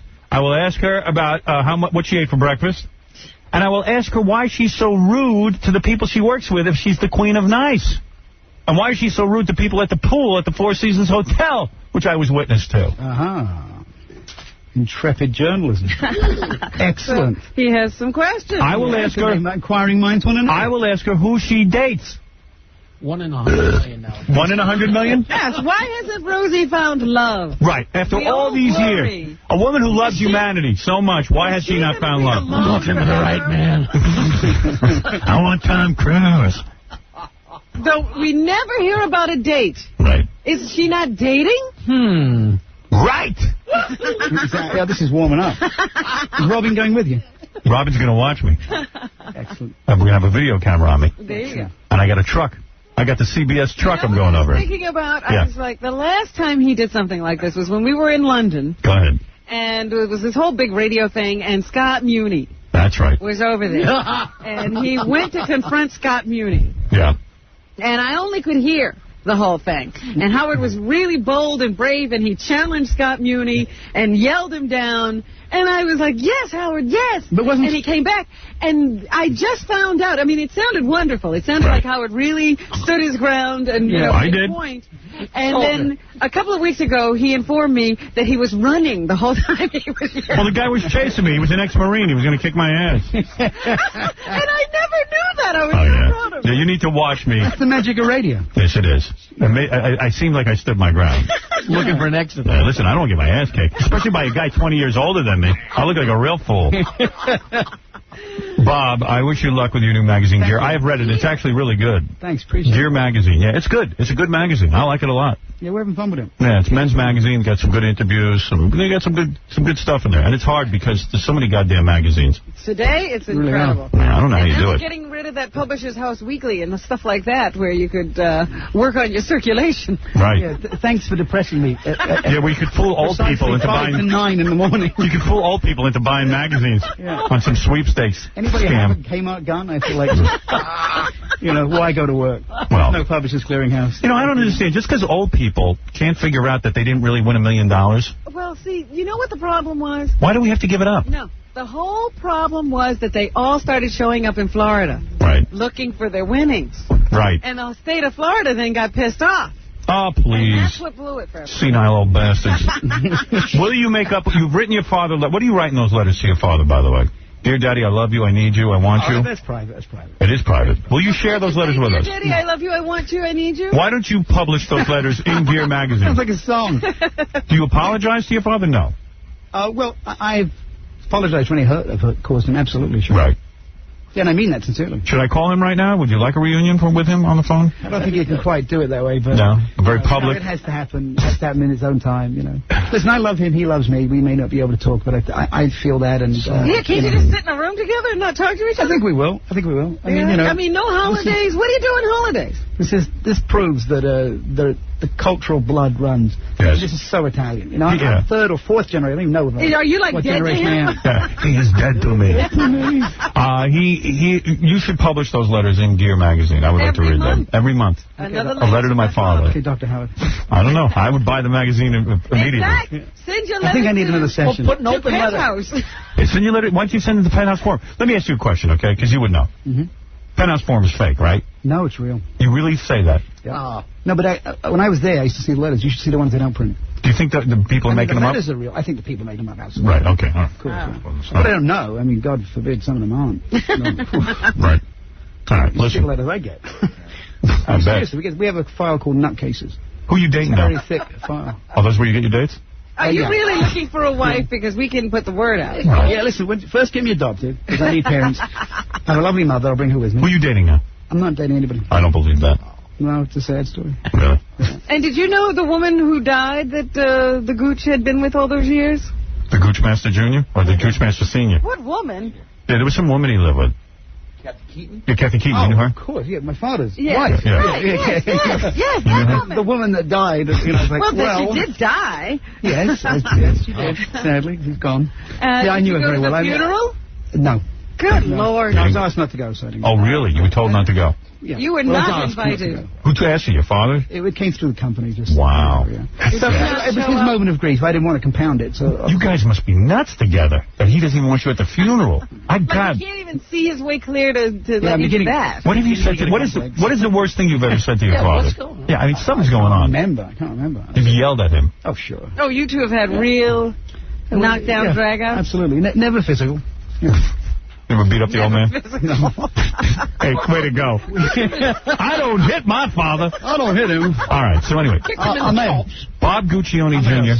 I may have spoken to him like that. Congratulations on Thank you Gear. very much. Wish you luck with that Gear magazine. A fashion and pop culture for young men is at your local newsstand. Check it out this month with Cindy Margolis on the cover. Right, yeah. Yeah, you can't go wrong with that. Yeah. Most downloaded woman on the internet. She been on here more than the other one? She's gotten the highest ratings on the D show. Yeah, she's great. All right, we're going to... hold it. Hey, Gary, bring me my telephone. It's time. I'll do this with Bob. It's time for me to go. Let me see Baba Booey. Baba Booey. Now, how do I bring this up? Okay. Hello, both? It's on speakerphone. It's on speakerphone. Hold it up to the microphone. If you push the side, talk in, you'll be talking to Andre, who has the other one. He'll be running the board, and you can hold it right up. Andre, can you hear me? Loud and clear, Howard. Over. Now, can I call... Like you're in space. You have to wait for that little beep before you talk. But, Gary, can I call into the show so you can bring it up through the board? You can do that as well. This is for when we're not near a phone. Oh, I see. This is like a backup. Because I was now going to walk out of here with a telephone. Yeah. And say goodbye to you. Do that, too. How long does the wireless mic work? Don't I have to dial a phone number? No, I'll take care of that. I wasn't sure. I'm sorry. Because you could walk out of here with the wireless mic and switch to phone. That's what I thought we'd gone over that, but I guess not. Well, what is this big dramatic moment? Well, I'm about to go confront Rosie O'Donnell. The phone bit is what technology's throwing. The technology is completely off. Yeah. Believe it. It throws We're at the dawn. In other words, my producer doesn't realize it's got to be on the air when I speak. Oh. It was like you were talking to us from space. All of a sudden, you were an astronaut. What I need is Andre's phone, but coming through the board. All right. This is great. 20 years ago, they sent video from the moon, but we can't get audio from 2 blocks away. All right. Let me see. What line am I on? He'll have to tell you in a minute. John will tell you what line you're on. John, what line am I on? That's not the jackhammer line. No, yes, it is. I'm sure he's putting me up on the jackhammer line. You guys better pull another line out. Is that me? Yes. That's me. You're talking to yourself. Oh, walkie-talkie. You know, this is like a Star Trek episode. You have to keep running before you confront yourself. Howard, don't push that side button now, because then you'll put yourself into walkie-talkie mode. Let me see about that. Ooh. I like the effect. That. Great. Hey, now. That's better. All right, so what I'm going to do is take off my headphones. Can you hear me now, Robin? All right, Bob, I'm going to go now. Okay, man. Good luck. Wish me good luck. I do. May the force be with you. Bob, I'm going to walk into a commercial break, Robin, but I want you to hear me walk out of the building as I approach the Rosie O'Donnell show. Very good. During the commercials, I'll be in my car. And headed over to Rockefeller Center? Yes, I'm putting on my jacket now, Robin. Oh, because we don't want you to get a chill. Wait a second, Jackie's asking me something. You want to come? All right, why don't you come with me, you big, fat joke man. Get out of here. My brilliant self. Oh, really? I need to be there. Brilliant. All right, Bob, where are you going? Are you going to stay and do the show without me? You're going to take over? All right, call your father, Bob. Go make up with your father while I do this. Robin, I'm going to take a commercial break. I'll be right back. And the next time you speak to me, I should be outside the Rosie O'Donnell show, demanding to be let on the show. We'll be looking forward to it. All right, thank you. Do you have a pen, Jackie, with your brilliance? No, I'm not prepared. Who's going to have time to talk to Jackie? All right. Oh, yeah, we need a copybook for the commercial. Robin, I'll call you from the car. All right. All right. You're listening to The Howard Stern Show.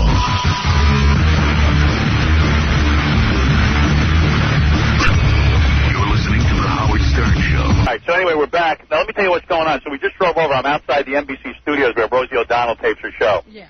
So I figured I'd go in there and ask her how come if she's so worried about kids with guns, how come she's, hey, can I use this microphone now? Does that work? Hey, hold on, Robin. Let me test this microphone out. I'm about to go on a microphone. Oh, there you are. I can see you. Wait, hold on a sec. All right.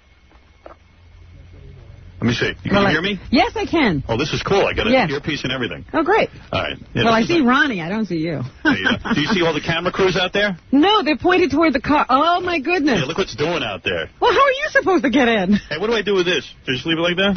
Yeah, fix me up, Doug. Come on, man.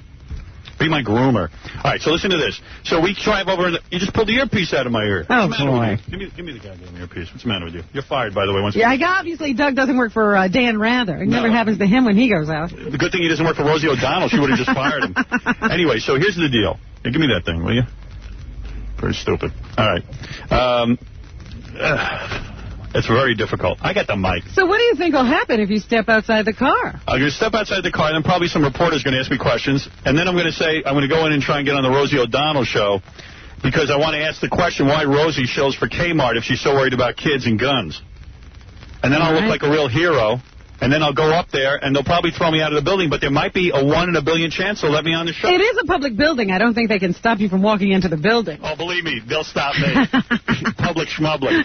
All right, anyway. For everybody but you. I'm losing you. What's happening? I don't know, because I'm about to move and actually get out of the car. All right, let me see what happens. If I can't hear you... Keep that phone close by. All right, let me see. This is going to be a madhouse. All right, here we go. All right, let me out of this car. Here he goes. Uh-oh. Oh, the car's leaving the curb. Yeah, we're moving. We're moving. All right. This is cool. All right, all the reporters are, like, following you. Answer the reporters. On foot. The reporters need something for the... Oh, God. And there's a hot reporter, a blonde. Oh, yeah, baby. Unreal. Somebody open the door, will you? No, they won't even let you out. They won't let me out. Ronnie, open the door. Nobody knows. Ronnie, open the door. Thanks. All right, here we go. Hi, everybody. All right, now they're all screaming questions. Oh, my goodness. Excuse me? Why are you here today? The reason I am here, where are you from? A news organization. What news organization are you with? Global News. Global News? That's not a news organization. Howard, what are you... Let me just say something. Let me make a statement. Let me make a statement. Oh, my goodness. What about 5 kids shot the Atlanta Jeff Bell? What do you say? All right, let me say something. Let me say something. I'm trying to say it. It's nuts. All right. You need security. Rosie O'Donnell is a hypocrite.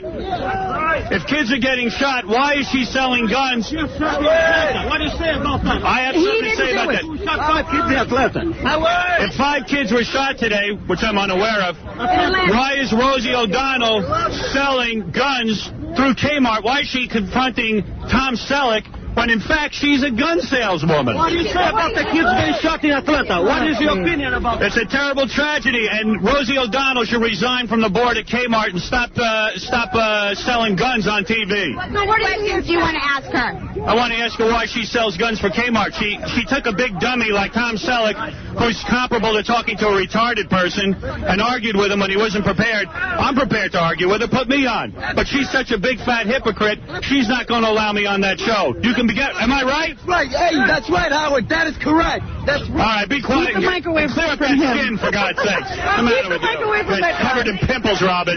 What? Are you doing this because you really don't like Rosie, or are you doing this because of the issue? I'm doing it for two reasons. I don't like Rosie, and I'm doing it for the issue. Yeah, what is it? What exactly is your position on guns? What is that? What is your position on guns? I think people should be allowed to own guns. I don't think guns are the problem. I think we got a bunch of screwball parents. I think we have a society where people don't take responsibility for their own actions. That's my position on guns. What? It's unfair for Rosie to do that on a talk show to a guy like Tom Selleck. Do you think it was an ambush?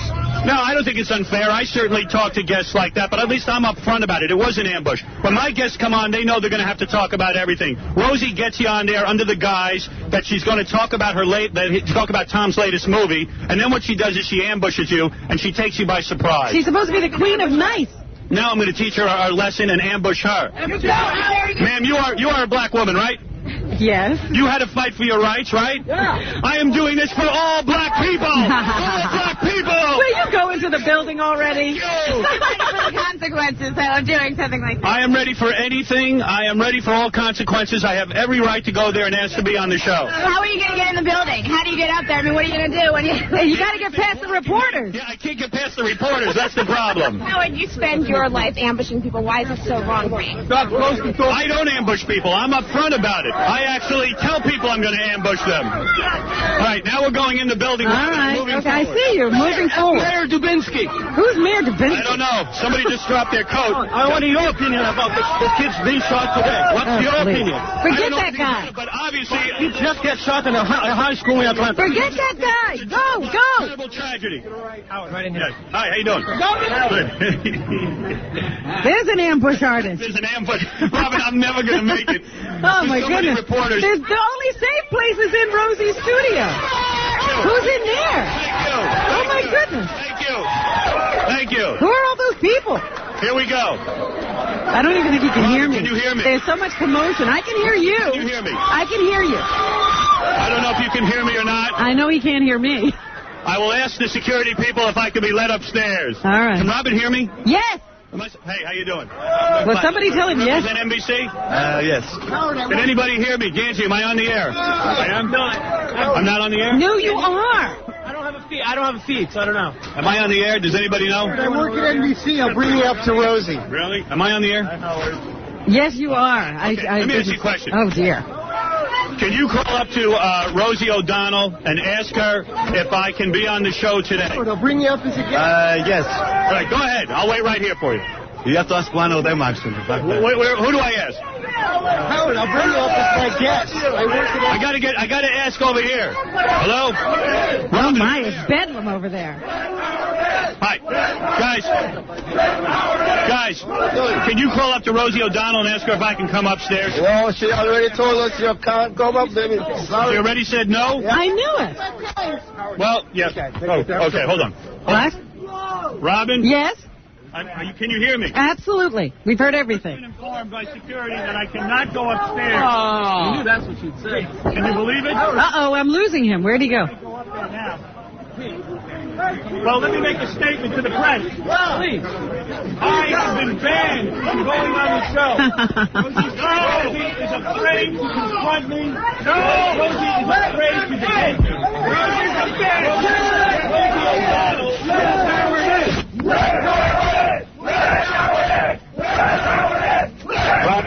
Well, if it's up to the crowd, They obviously want me to go on. Yeah. Let me say something. Rosie O'Donnell has banned me from coming upstairs. She's afraid to debate somebody who actually has a brain in his head. And this is a joke. This is, again, Rosie O'Donnell being a hypocrite.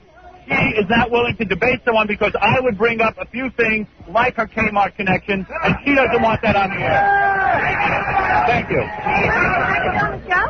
I wanted to prove what a hypocrite she is, and that's what I've done here today. I did not expect to be on the show. Thank you. Robin, can you hear me? Yes. It's a madhouse down here. It makes a difference. I'm now leaving the building. Well, I'm leaving because I can't get in unless I storm through the door. Yeah, you better get away from all those reporters, too. There are a lot of press. Robin, I'm barely able to hear myself think. I feel like Tom Selleck right now. I can barely think. All right. Listen to the crowd.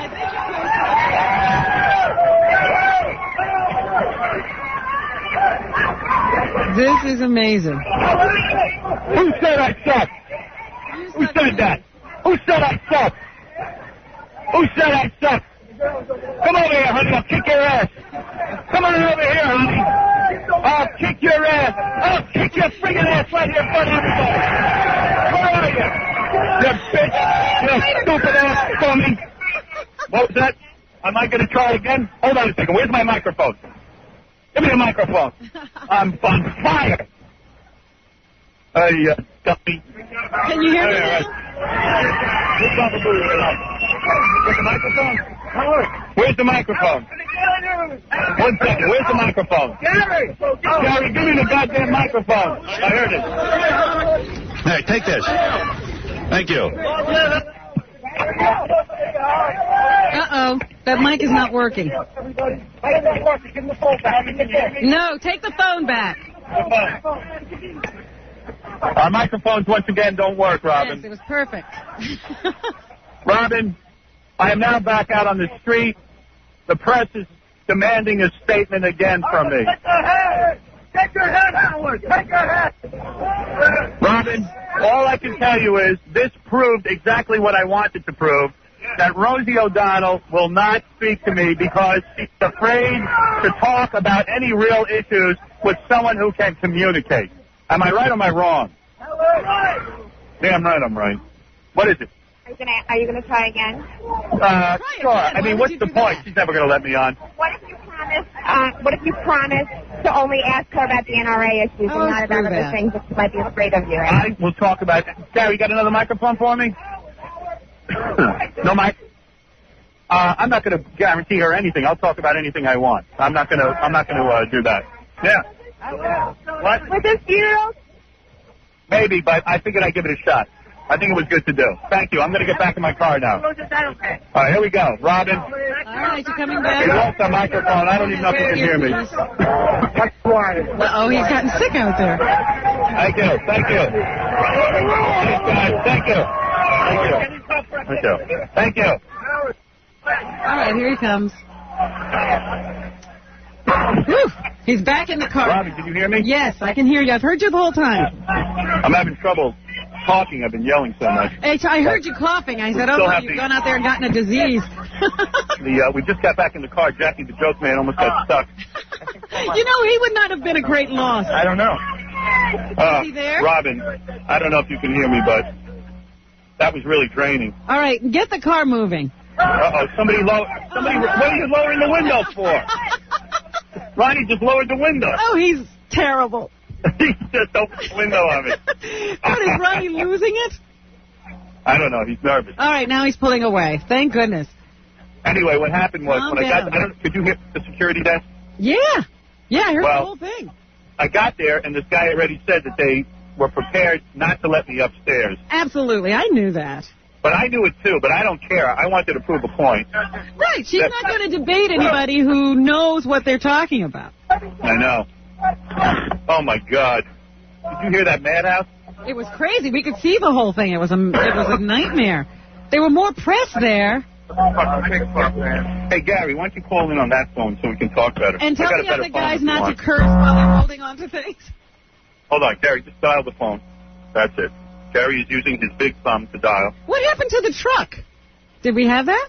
I guess not. Hello? Hello? Can you hear me? You have a big dial tone over you. Gary, what have you got on? You got a dial tone. There's like another line open. Yeah, Andre, you can't, what are you doing? Andre, you got to put something down over there. These guys went out of work the equipment. Guys, you got to get... Oh, that's him. Hello? Hello? Hello? Hello, who's this? This is Robin. Robin, we're on the air. Hold on, here's Howard. Okay. Guys hung up on me, Rob. All right, now I can hear you better. All right, everything's working perfectly. So I got out of the car, and like I don't know how much you could see. We could see and hear everything. Yeah, it was like a madhouse. Yeah. And then when I finally got inside, I don't know why our microphone bombed out. It didn't. It was low, but we could still hear. Yeah. And then I went up to this guy, that, one of those old black guys that works at the desk. Yeah, the security guys. He made some kind of statement that Rosie O'Donnell already said that I should not be allowed upstairs. So they were listening, they heard, and they immediately informed the building that we were not to be let upstairs. Right. So, in other words, she's a big coward. She would have had some great television, but it shows you that she's not willing to confront. She's certainly not interested in entertainment or a real debate. Is it true that, there was another shooting in Atlanta? Yeah, in Atlanta high school, some kid came in and opened fire. There's not a lot of details. There weren't any deaths, but there were 4 or 5 injuries, I think. And hypocrite Rosie is going to keep ignoring the fact that she sells guns through Kmart. Absolutely. Unbelievable. No, she's going to make everybody else feel bad. Yeah. And it's feel everybody responsible. else's fault but hers. Yeah, she's going to make Tom Selleck feel bad, a guy who doesn't have a brain in his head. All right, I'll tell you the latest thing that our crack staff has done. They put you on the line with all the noise on it. Oh, they did? Yeah, the one with the jackhammer noise. We don't have anybody who knows what they're doing up there. Could you guys transfer me over to a different line? Why don't we take a break? All right. All right. Here we go. We'll do some commercials. Hi, this is Tori Spelling of Beverly Hills 90210. I love 3 things. My dad, my gorgeous bod, and the fact that Howard Stern will never have me sexually. This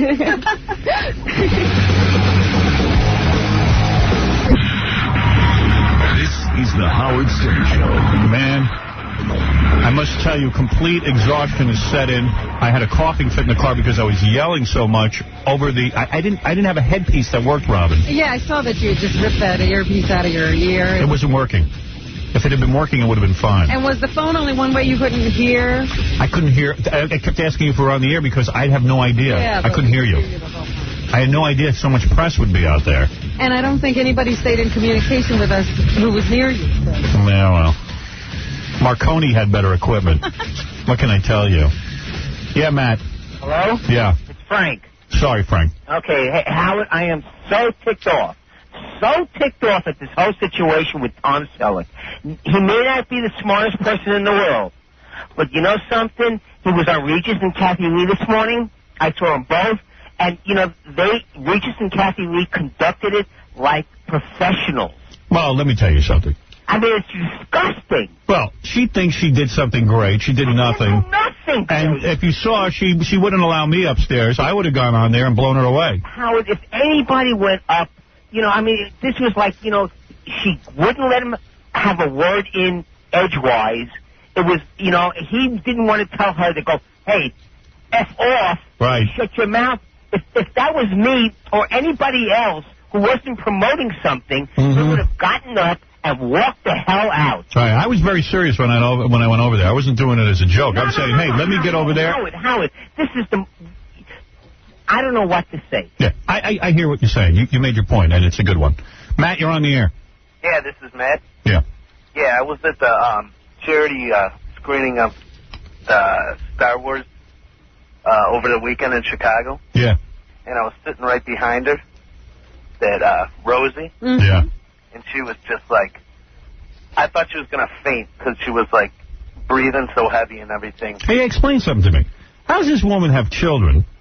She's in Chicago on the weekends, and I saw her. It's very easy, Howard. Yeah. When you have all this help, and the kids just sort of are flown in. You never really bore them or anything. I'm wondering how she travels so much being a single parent. Yeah, what is she I'd like to ask her that. Something to add to her conversation. Billy, you're on the air.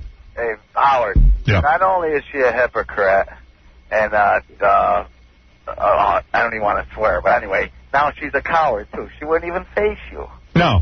You know, you went over there, she had all her people on her side, like she tag-teamed on poor Tom. Right. The audience was jumping in for her. Yeah, did you hear all those people who were for me? Yeah. Applauding me. And I'll tell you why they were applauding me, because I at least went up there and made a point. Now, I'm going to tell you something.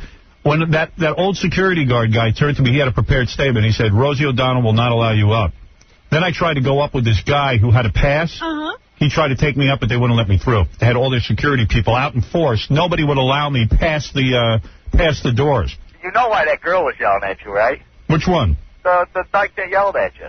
She wasn't a dyke. Sure she was. Well, I don't know. She was yelling. Why do you think she's on her side? No, she wasn't yelling at me. Oh, you mean the one? Oh, that one. The one who said I was... Oh, yeah, that was probably a dyke. You're right. I thought you meant the reporter. And her hand holds about 3,250 jelly beans.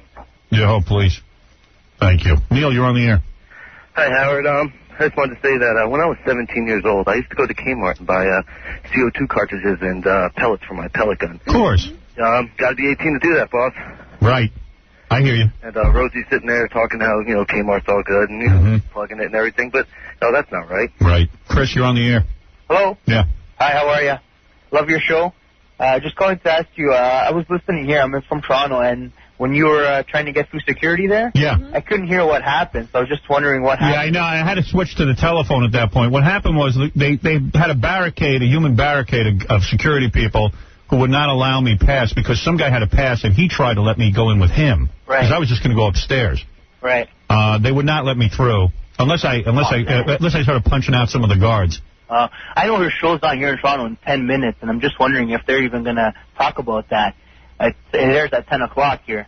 So I'm just wondering if they're even going to talk about that on her show. Or no, they won't. They won't even mention me. It'll never be mentioned. Because it's hypocritical for somebody to talk about gun control when Kmart is selling guns and she's their representative. If that audience had any sense, they would be screaming, Rosie, how can you work for Kmart? Yeah, they should attack Tom Selleck. There should be a mass pandemonium out there. Yeah, here in Canada, when we had a couple of Kmarts, we don't have them anymore, but they didn't sell guns here. And then Robin was just telling me in the news that literally while I was on there in Atlanta, some kids went in and shot up another school. Right, yeah, I heard that. A kid, apparently. And I'll tell you why. That's because they're making it... Listen, like Robin said to me in the commercial, the old days, if there was some tragedy like Columbine, like it was sort of contained within that community, but now with mass communication and everything, they're making heroes out of these kids in a way because they give so much news time to it and everything. So now it's a copycat crime. Right. Now they glorify it kind of. Yeah. A little bit. Like, you get a little bit of attention, a little bit of media, so everybody hears it. And yeah, so you get a couple of suicidal kids. It's massive. It's massive. And we get days and days and days. We know these kids' names. So any kid who's thinking of committing suicide, instead of just committing suicide, he goes in and he blows everyone away. That's kind of crazy. Yeah. Howard, I got one question for you. Yeah. Your E! Show? Yeah. That only airs in the States, right?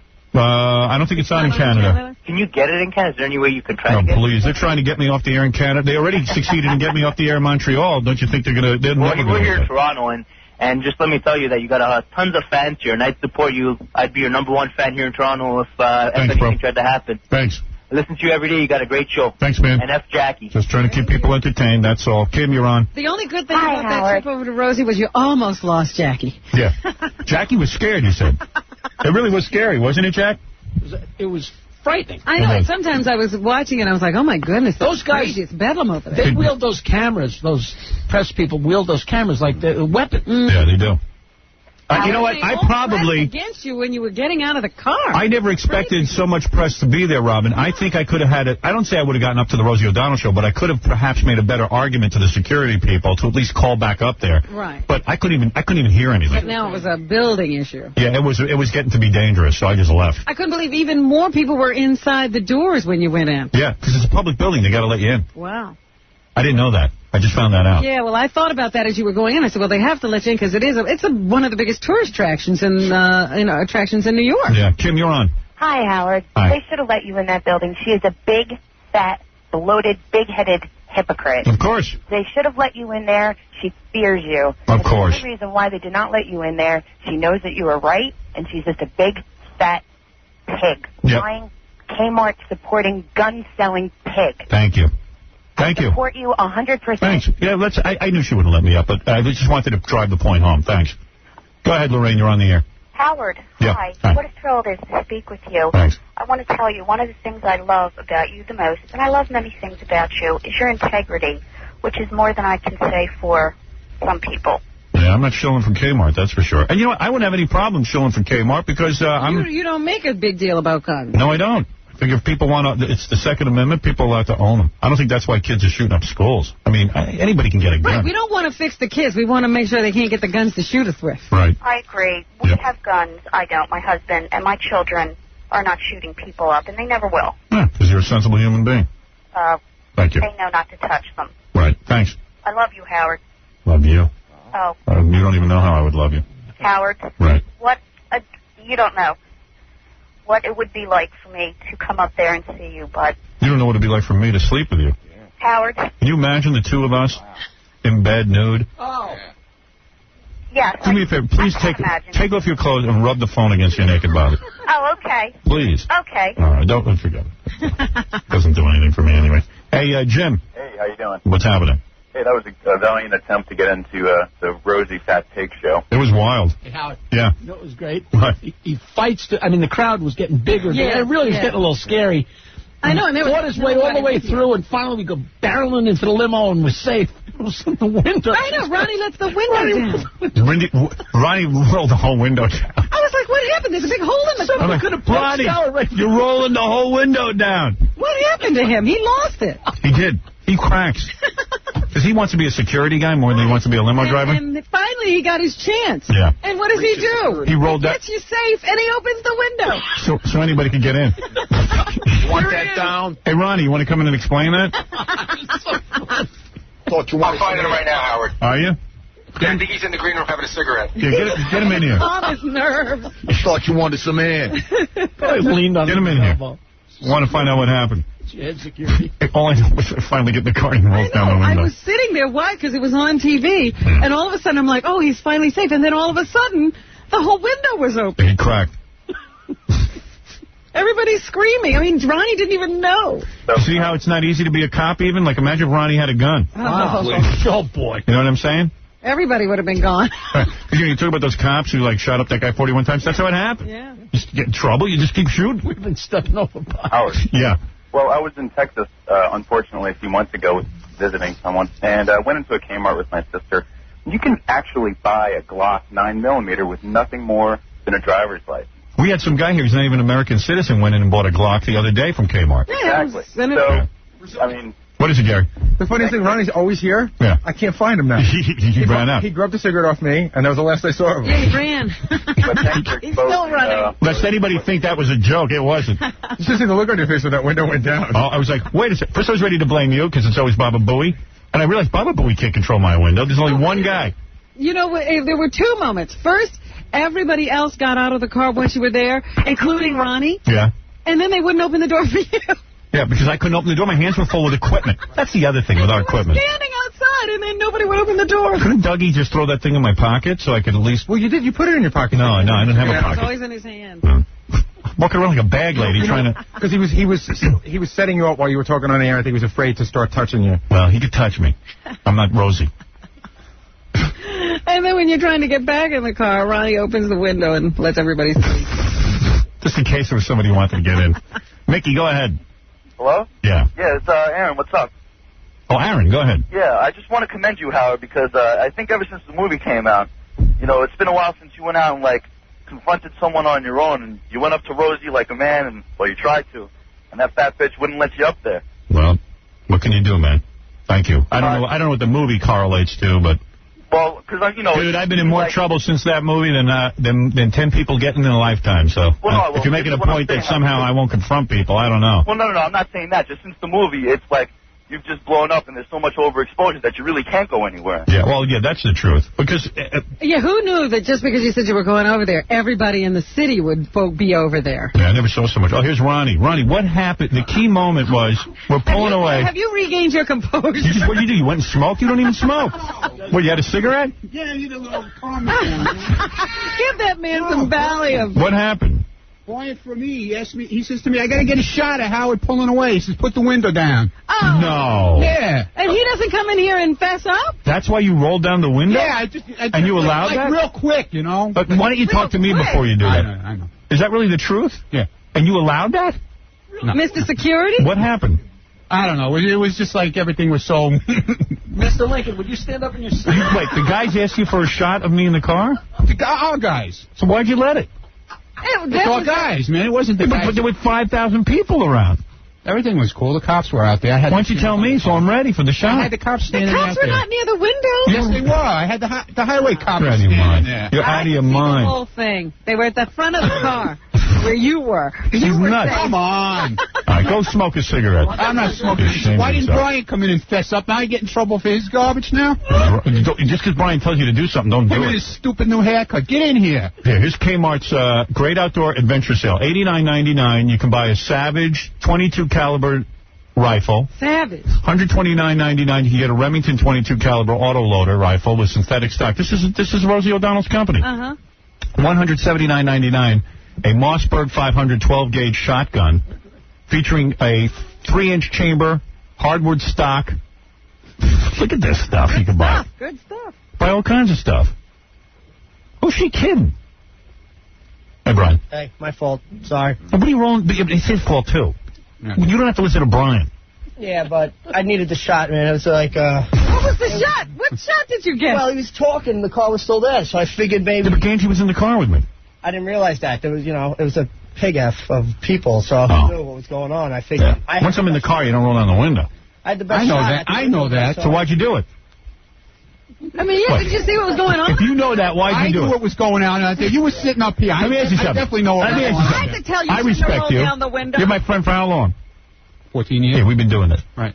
Why do you roll down the window, then, if you knew that? Because I thought the guy really needed the shot, okay? Oh, yeah, we would have had a shot on him. No.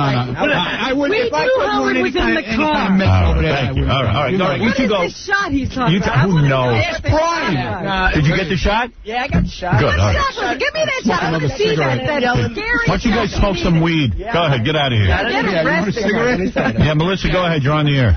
Lee Harvey Mund is with me. Yeah, go ahead. I had gotten Rosie's private office number. What's that again? You better start again.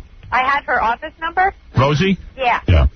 And I called to ask if they were going to let you up, and they were having all sorts of meetings about it, and basically said that they weren't going to let you up, that Rosie had a show to do. And Yeah, well, the show would have been great if I was on it. Right, Miss Spontaneity. Yeah, if she had some balls, instead of Tom Selleck, who's comparable to having a wall on, it would have had She avalanches, she blindsides. Did you see the interview? It shows you, as long as yeah, I heard it. As long as the fight is stacked in her favor, Right.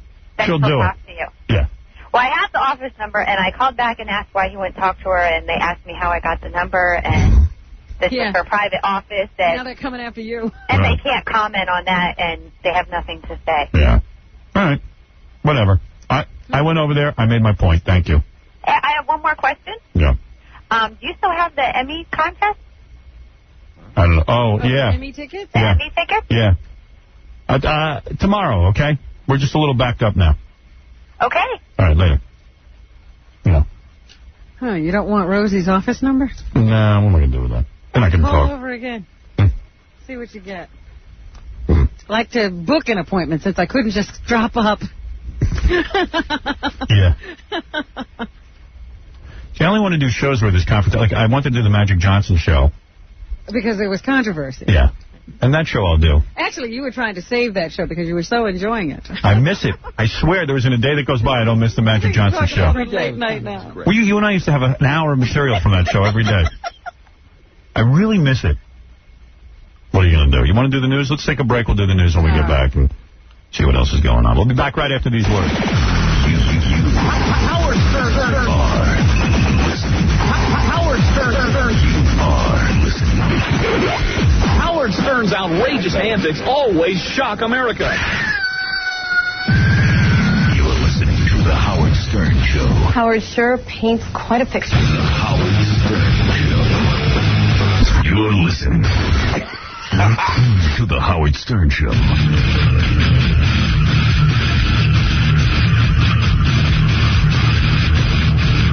All right. Well, very emotional morning as I took to the streets. Some guy has a tape on the phone. He says Rosie O'Donnell just, like, explained the Tom Selleck thing. I don't mind listening to it, but I just listen for the band leader to see what he says while she talks. That's what I want to hear. That guy's got some gig.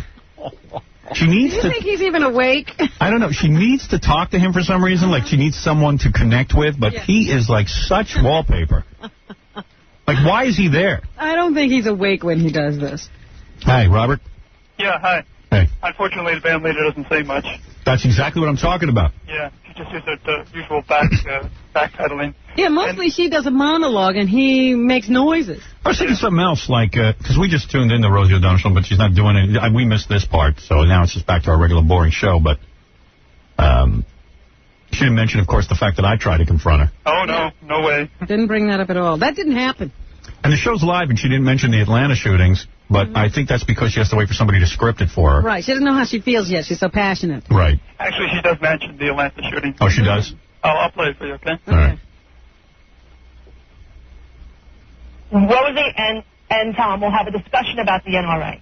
And I honestly, my intent was to have a calm discussion about the NRA. Right, I know. It didn't end up calm. The band leader. I started out good. I gave him 4 minutes to talk, and then I had the questions, which are the issues that concern me about the NRA. Not the individuals in the NRA. I do not think the people who are members of the NRA are bad people. Right. Yes, you do. Law-abiding gun owners are evil or bad, but the lobbying efforts of the NRA are startling. They are against the ban. NRA are the people in the NRA. They are against mandatory safety locks on guns. They are against waiting periods for handgun purchases. They are against registration of second-party sales. And they are against the banning of top-killer bullets. That's bullets that pierce. Make it louder. That's what the lobbying effort of the NRA does. Those were the issues that I wanted to bring up. Of course, my heart starts beating very fast. And I get very passionate about the subject. I do not think that Tom Selleck was prepared for me to be as opinionated and as passionate as I was yesterday. And for that, I think he was very surprised. Although he did know we were going to discuss the NRA, I do not... Can you hear this? No, the passion it was started out good. Hey, dude. Yeah, we can't hear it. You lowered it. I strongly do apologize to him personally, but I do not apologize for my feelings about this issue, because the NRA is the strongest lobby, many people say, in Washington, and they are also, according to many studies, a minority. And that the people who feel strongly against what the NRA stands for in their lobbying efforts need to be heard as well. And many people are afraid to take a stand against them because they're so powerful. So that's what happened yesterday. And what does that mean? It is never my intent to embarrass or humiliate any of the guests on our show. And the fact that I am aware from the phone calls that we got from his publicist that he felt both of those things. And for that, as a personal level, I do apologize to him. I assumed the guy looked like an idiot. That he was ready to discuss the issues of the NRA, but he was not. And we did make it clear to him, and that's all I'm going to say on the subject. He says he was never told they were going to talk about the NRA. Why he was a bad man, we have very differing beliefs on the issue of gun control. Speaking of which, and not implying that they are in any way involved in this, but for the information of the studio audience who was in line when this happened, there has been another school shooting today in Atlanta. A student walked in and shot between 4 and 5 students in his school, and so far there are no reported deaths, but 4 or 5 students are injured, and the student who shot them has been taken into custody. That's what I have to say about that. At some point, we as a society have to do something. Preacher. All right. Now we'll move on. What is she going to do? We as a society. Yeah. We're going to... So why is she... She can't even talk to you. She does. Society will never get together. She said the extremes have to talk. I want to ask her why she... I think she's pro-gun. I think she's selling guns at Kmart. I still don't understand where the answer is on that. That's what I'm trying to figure out. I don't mind you being anti-gun, but put your money where your mouth is and cancel that Kmart ad. She's weird. And she's gotten into this we. That she's referring to herself as we. Did you catch that? She's as big as we. But I like the band. Yeah, she's as big as 2 people. Maybe that's what she means. Yeah, maybe she's being accurate. And then the band leader, I like him. He's like, you're right. You're right. Because Rosie goes, and you know, when I feel passionate about something, my heart starts beating fast. Yeah. I would love to put together a tape with just him. Yeah. Does he automatically agree with everything she says? Yeah. It's like, maybe he's pro-gun. Maybe he's in the NRA. Yeah, you never know. He's like on the phone with Zation, get me out of the goddamn NRA. Howard, when you were at Rockefeller Center, Tom Selleck was also on Live with Kathy and Lee just free. I got a tape of that as well. He unfortunately has laryngitis, and they asked him about what happened yesterday. Want to give that a listen? Yeah, he's probably all upset. Yeah, here we go. I'm very fond of Rosie, and I know her heart's in the right place.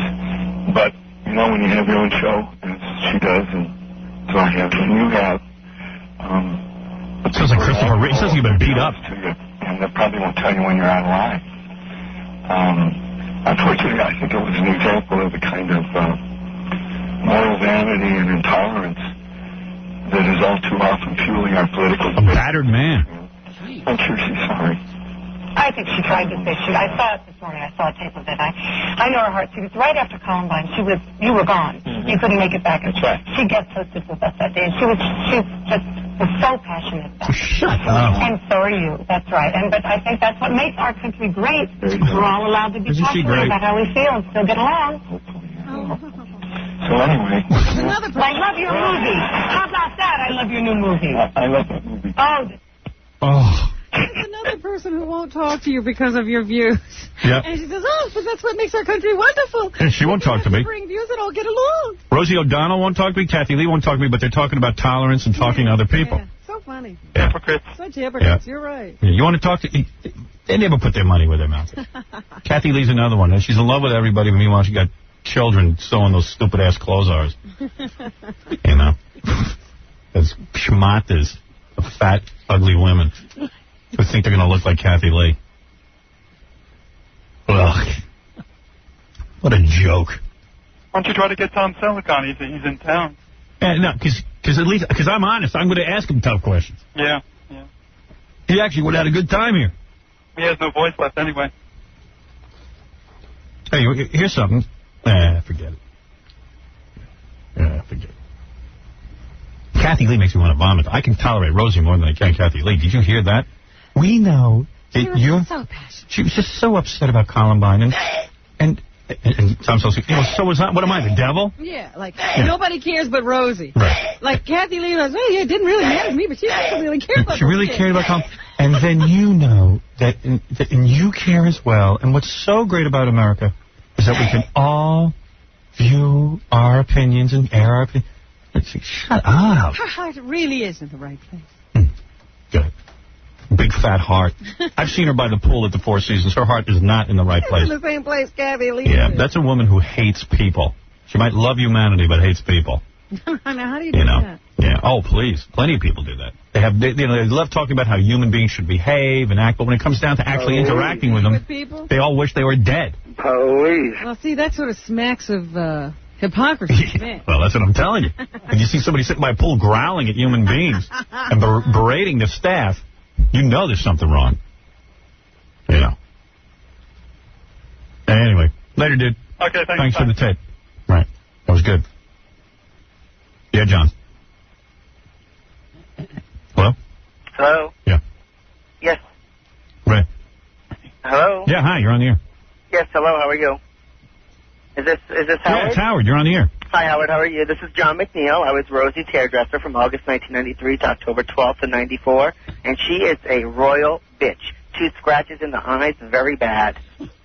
Well, hey, John, no offense. We don't know if you're really John McNeil, and I can give you the number where I'm working at, whatever you're comfortable with. I don't even know if you're really... But we had a producer by the name of Lisa Randall, and every time she would walk by while I was doing Rosie's hair, Rosie sure enough would say, "Look at that ass, I would like to have a piece of it." Well, I don't know. She's 100% likes women. Well, I don't know. Listen, I can't put that... You know, I got to say that I don't know if that's true or not. This is the opinion of the caller. Yeah, I'm not saying you're lying, but I don't know if you are or not. Okay, dude? Well, whatever you're comfortable with, Howard. Doesn't matter to me. I could do whatever you want. Just tell me. We're comfortable with you going away. All right, thanks, John. Super duper. Right, bye. 2 snaps and a jump. All right. Once again, we don't know if that's the real guy. And yeah, who knows what's going on? Who knows what's going on there? In Rosie's bed, and we don't know. Right, we don't know. I would have asked her. Heard of her dating. I would have gone on the show. Well, on her show, because I just tuned in, but I tuned in late. She was there throwing kisses to a picture of Tom Cruise. And I wonder how much of that is real. Like, is she really attracted to him? I don't know. I don't know. And who cares? I just wanted to go confront her about this Kmart thing, which she still hasn't addressed on her show.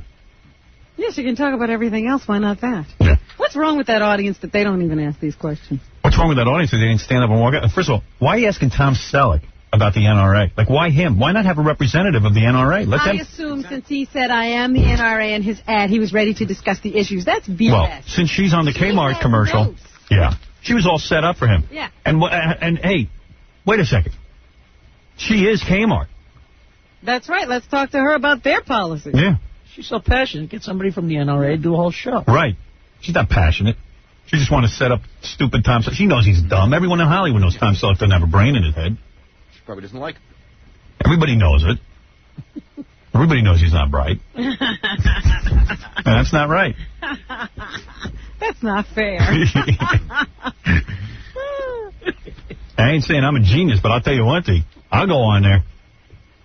I ain't going to sit back like Tom Selleck. Nobody's giving her notes on you, boy. She wasn't coming near you. No. Not happening. It's not going to happen. We have been informed. See you off the floor.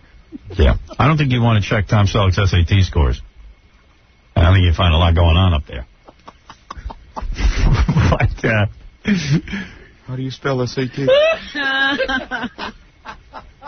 Well. Anyway.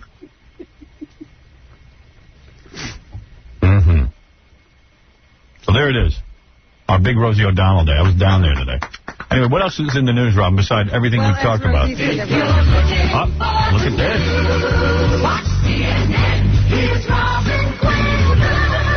Wow, look at you. Jingle. And theme music.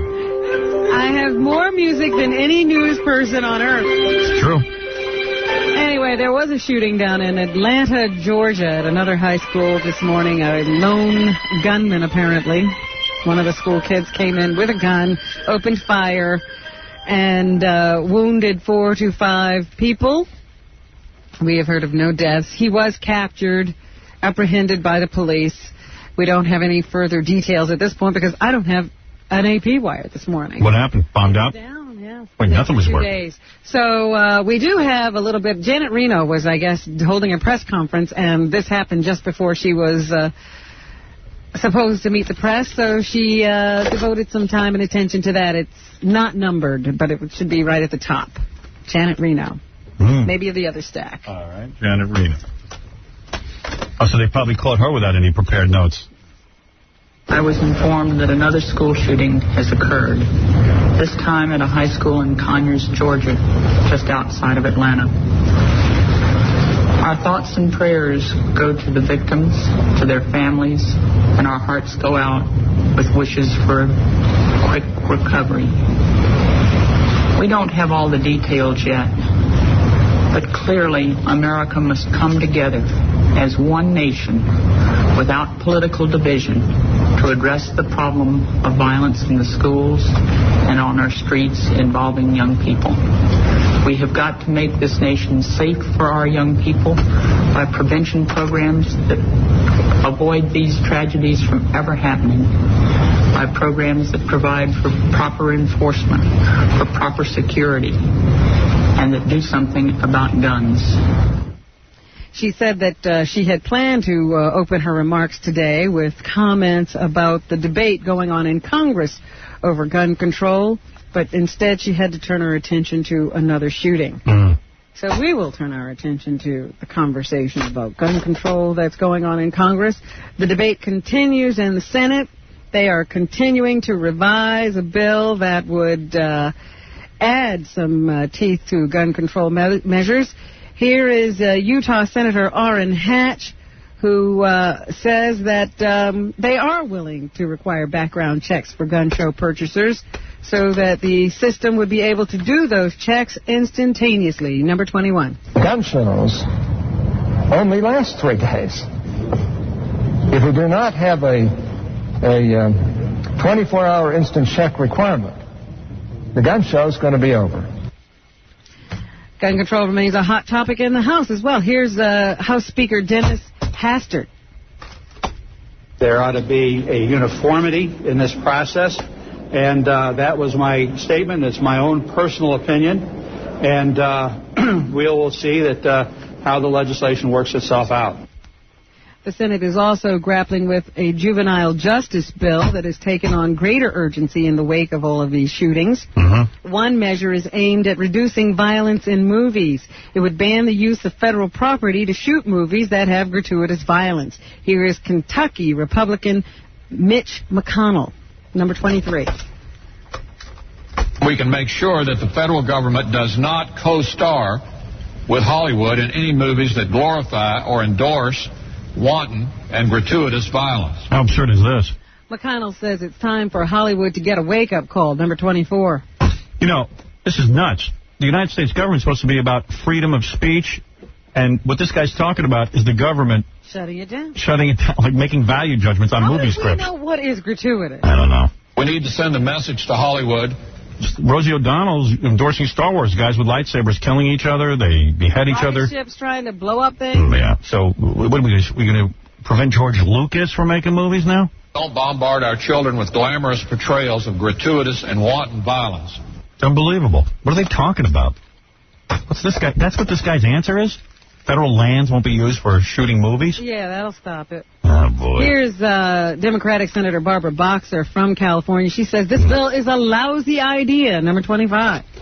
Bad idea, she says? Yeah. I have constituents who are telling me this could mean war movies. This could mean westerns. Yeah. This could mean stories about abusive relationships which find peace in the end and harmony in the end. I can't think of one movie that doesn't have violence in it. Of some kind. Yeah, and who's to say when it's gratuitous? That's what I'm saying. Boxer says the government is sticking its nose where it doesn't belong, number 26. It gives bureaucrats and many federal agencies the authority to decide what violence is. And they're the worst people to have to give them any power. I didn't run here for this job to be an art critic. Right. That's right. Thank you very much. What's her name? She's cool. Barbara Boxer. Where's she from? California. God, she's got a brain in her head.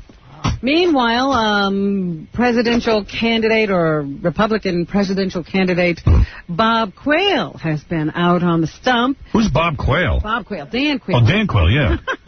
I'm not listening. Say, where did he come from? Yeah. Dan Quayle. Yeah. He's out on the stump trying to drum up some votes. He blamed what's called the elites in law and the media for the country's moral decline, number 27. He's so dumb. This is another guy who's just such a dimwit.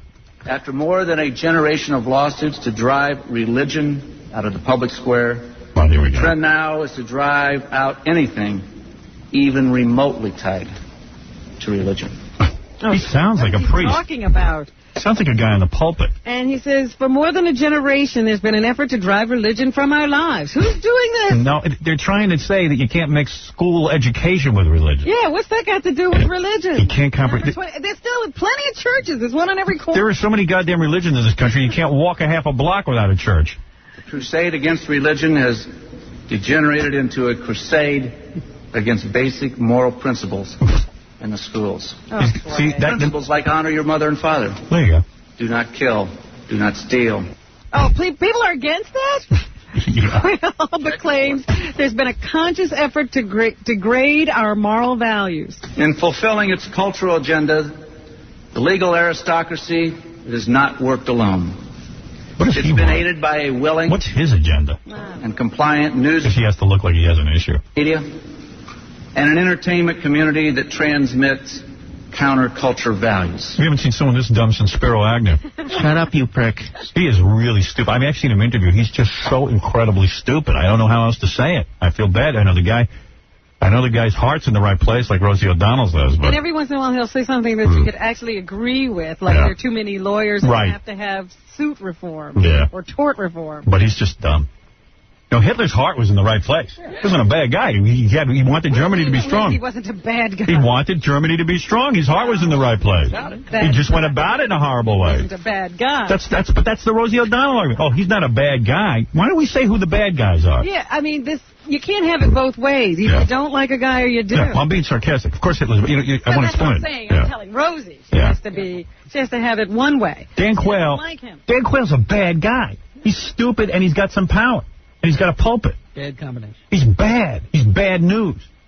Because he's just the kind of guy who would say, no, we can't have this. Right. And we shouldn't do that. Let's lock it down. Right. Don't vote for him. No one's going to vote for him anyway. But anyway, go ahead, Rob. There was a very strange case going on in Florida. I think we talked about this when it first happened. There was an elderly woman who shot her daughter because her daughter was having a discussion about putting her in a nursing home. Yeah. And I told you that story at the time it happened. She and the boyfriend, I think, were sitting around discussing whether to put the mother in a nursing home. The mother overheard it. She went and got a gun. Right. And she now says she was just trying to scare her daughter, but the gun went off. Mm-hmm. Or, I don't know whether she was going to shoot her to scare her or just hold the gun on her to scare her. But the gun went off, shot the daughter, paralyzing her. Yeah. I mean, to the point she was in worse shape than Christopher Reeve. Right. She couldn't swallow. That's how little control she had left of her body. And Christopher Reeve can swallow, by the way. Yeah. Yeah. This woman couldn't even swallow. Right. And she had no control of her breathing, no control over any bodily function. Right. And so she asked to be let off her life support system. Right. Which would kill her. But the mother probably said no, because that would be murder. Well, that's what the argument was. Look, you take this woman off life support, the mother will probably be charged with murder. Yeah, like there's any difference. She's might as well be dead. But the woman then said, look, when she was, talking about this and the court thing was going on, she said, don't leave me like this. Right. I don't want to live like this. And so she won the right to be taken off life support. Right. And she died about 45 minutes after they took her off. Right. And now the question is whether to charge the mother with murder and possibly give her the death penalty. Right. Of course, she should be given the death penalty. What is it? I had an accident. No accident. They say in this case there's no real investigation. The mother did it. She said she did it. Mm-hmm. There was a whole lot going on there. And they said, she'll be probably very sympathetic to a jury if they make this a court case. But it just brought up so many issues. The issues of what it's like to live with paralysis. Mm-hmm. The issue of the care for the elderly. I'm Fred's life support. You pull me away, and what's Fred going to do? Fred dies, he withers away. Right. Thank God for you. You're welcome. You can't swallow. Well, is he arguing that his life support should be taken away? No, he wants me to continue. Please. There are some people who are advocates for the disabled who say this was the wrong time to ask this woman to make a decision. She's still in shock from her injuries and the fact that she's now completely paralyzed. There are about 119,000 quadriplegics in the United States. As many as 5,000 live on ventilators. Wow. It's sad a life was lost so hastily, says Diane Coleman, who is an advocate for the disabled. So soon after her injury, she was basically still in shock. It takes 6 months to 2 years to come to terms emotionally. So she, according to this woman, shouldn't have even been allowed to make this decision yet. Look, I'm not even going to argue that. That's ridiculous. The moral is, if you're putting your parents in a home, you tell them you're taking them to the movies, and you bring them up to the home. Oh, yeah, the movie's in there, yeah. Yeah, but wait a minute. Do you have a discussion? See, because this sure, but not near them. On a discussion. No, you have it outside. You drive in your car. What are we going to see? Yeah, it's the same thing with that Bryn Hartman. Phil Hartman, he's sitting there discussing with his wife. So he leaves. He's leaving. Goes to bed. He lays down in the bed. What do you think's going to happen? I'm leaving. I'm taking all the money. Right. Taking the money, the fame, everything. Hey, don't shoot me. I'm going to sleep now and don't shoot me. Right. Please. Use your head. So that's what you're advocating. Yeah. Have these discussions outside of the home. I'm talking about common sense. Where you cannot be heard. At least talk pig Latin or something. Right. Anne Margray. Hey. She's an S-May. All right. That's going to be a very tough discussion to have. You bet. Anything else in the news, Robin? Pig Latin. Of course, there's plenty in the news. All right, go ahead, please. There's a black guy who lost his job on Wall Street after pictures of him showed up in a gay magazine. Right. And he says that the company he worked for, Morgan Stanley, was offended by the fact that he was depicted in a gay magazine. And that's why he was fired. So he's suing them for discrimination.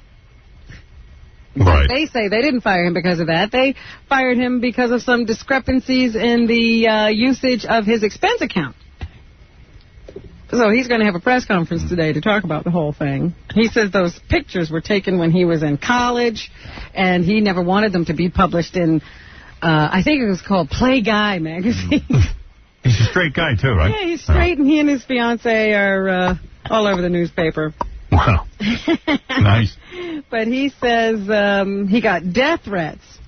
His fiancée got death threats because of this. What's he marrying, a black chick or a white chick? A black chick. Oh, yeah? Yeah. Cool. Okay. Liberal. Got so bad they had to change their numbers. He claims executives of the Wall Street firm fired him because he's black and because they thought he was gay after the issue of Play Guy magazine hit the stands. Play Guy says they had every right to publish the pictures because the guy signed a photo release when they were taken. So that, I'm sure, is going to hit the courts, and we'll have to see what happens. Play Guy. Oh, by the way, I want to thank Kleenex for sending over this Cottonelle flushable moist wipes. Is that for the bathroom? Yeah, and if you see this flushable, Robin, that's what I've been using. So you can wipe your tuchus with these. Yes. I wondered what that big thing was that you had there. That is toilet paper, because Cottonelle is toilet paper. Yes, it's flushable, but it's got the wipes, like baby wipes. Good for you. And this is what I've been using. And it's good? Yes, because I have no mess in my underpants now after going to the bathroom. Well, we're very happy for you. Even my white underpants. I'm glad you interrupted the news with that bulletin. Why not? I think that's more important than some of the stuff you've been discussing. And seriously. I use the term loosely. Right. Seriously, that's going to affect people on a daily basis.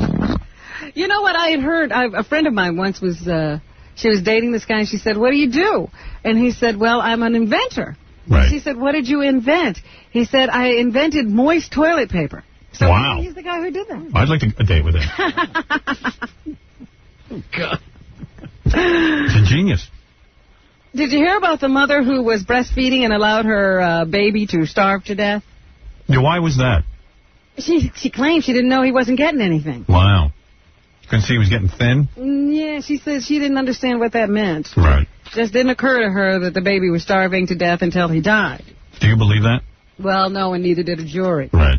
So yesterday she was convicted of negligent homicide. And she was very upset about that. They said she burst into tears. They have no idea what her sentence will be. If she were to get the maximum, I think she could do something like 4 years in jail. But the judge could do anything. He could just, give her a little time, no time at all, some community service. Would she have small boobs? No, she had breast reduction surgery. Oh. And apparently that would create some problem in the milk delivery system. Right. And she wasn't aware that was going on, but they showed these gruesome photographs of the baby whose skin was just hanging off his bones. Wow.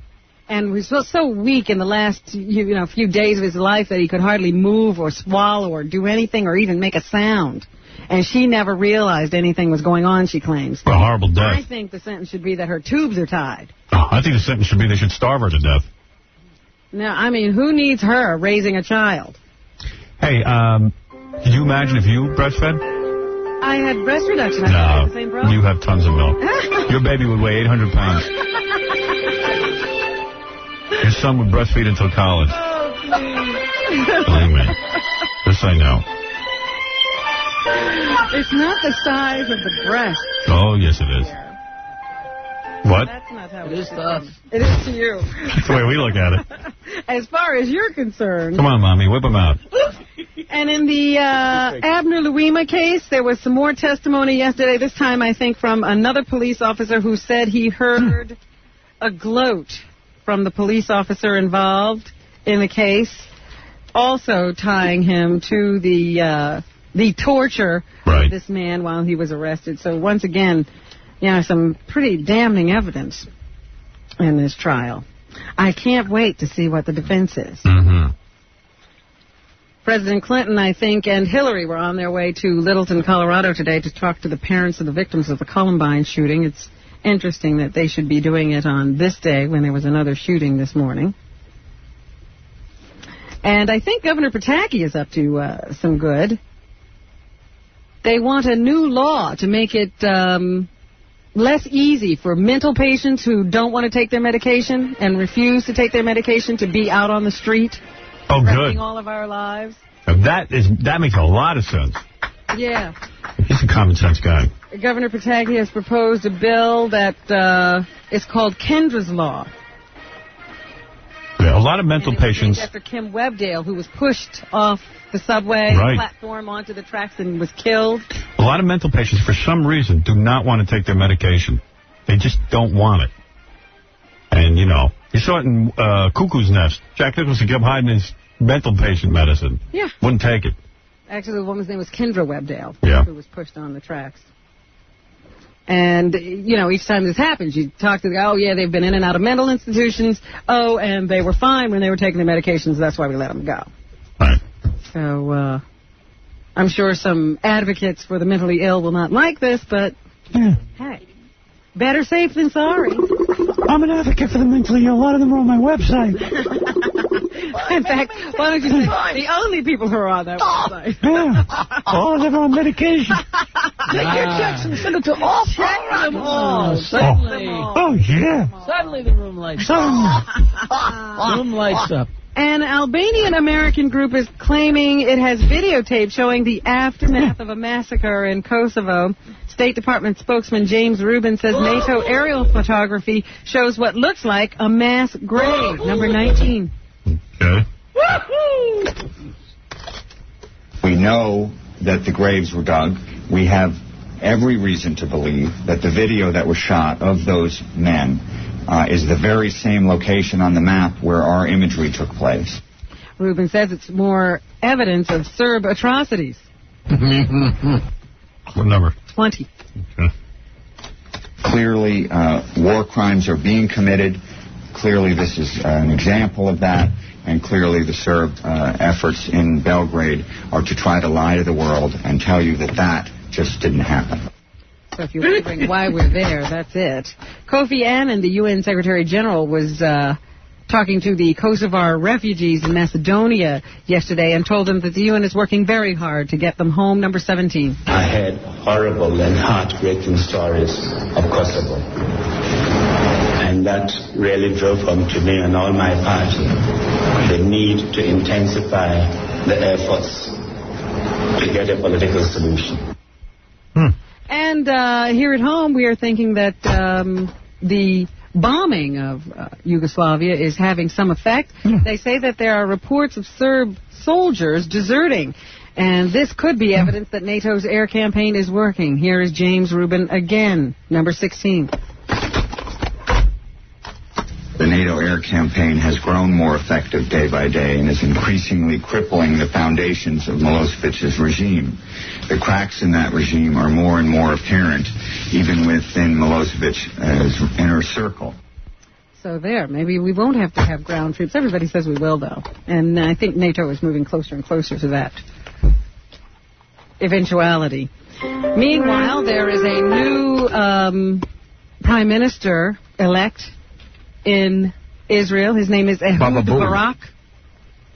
And King Abdullah of Jordan has finally spoken about the Israeli election. He says Ehud Barak is a man with whom he feels a rapport. I think that there's a trust and confidence between the both of us. And who's King Abdullah? That I think he is the from Jordan? to take Israel. That's the son of the guy who died? There's a new Jew in town. We better get along with him. In our region. There's a whole new Jew. Maybe the peace process will be revitalized. We can only hope. There's a whole new Jewish thing going on. Is Ricky Martin still number one? That's all I need. That's right.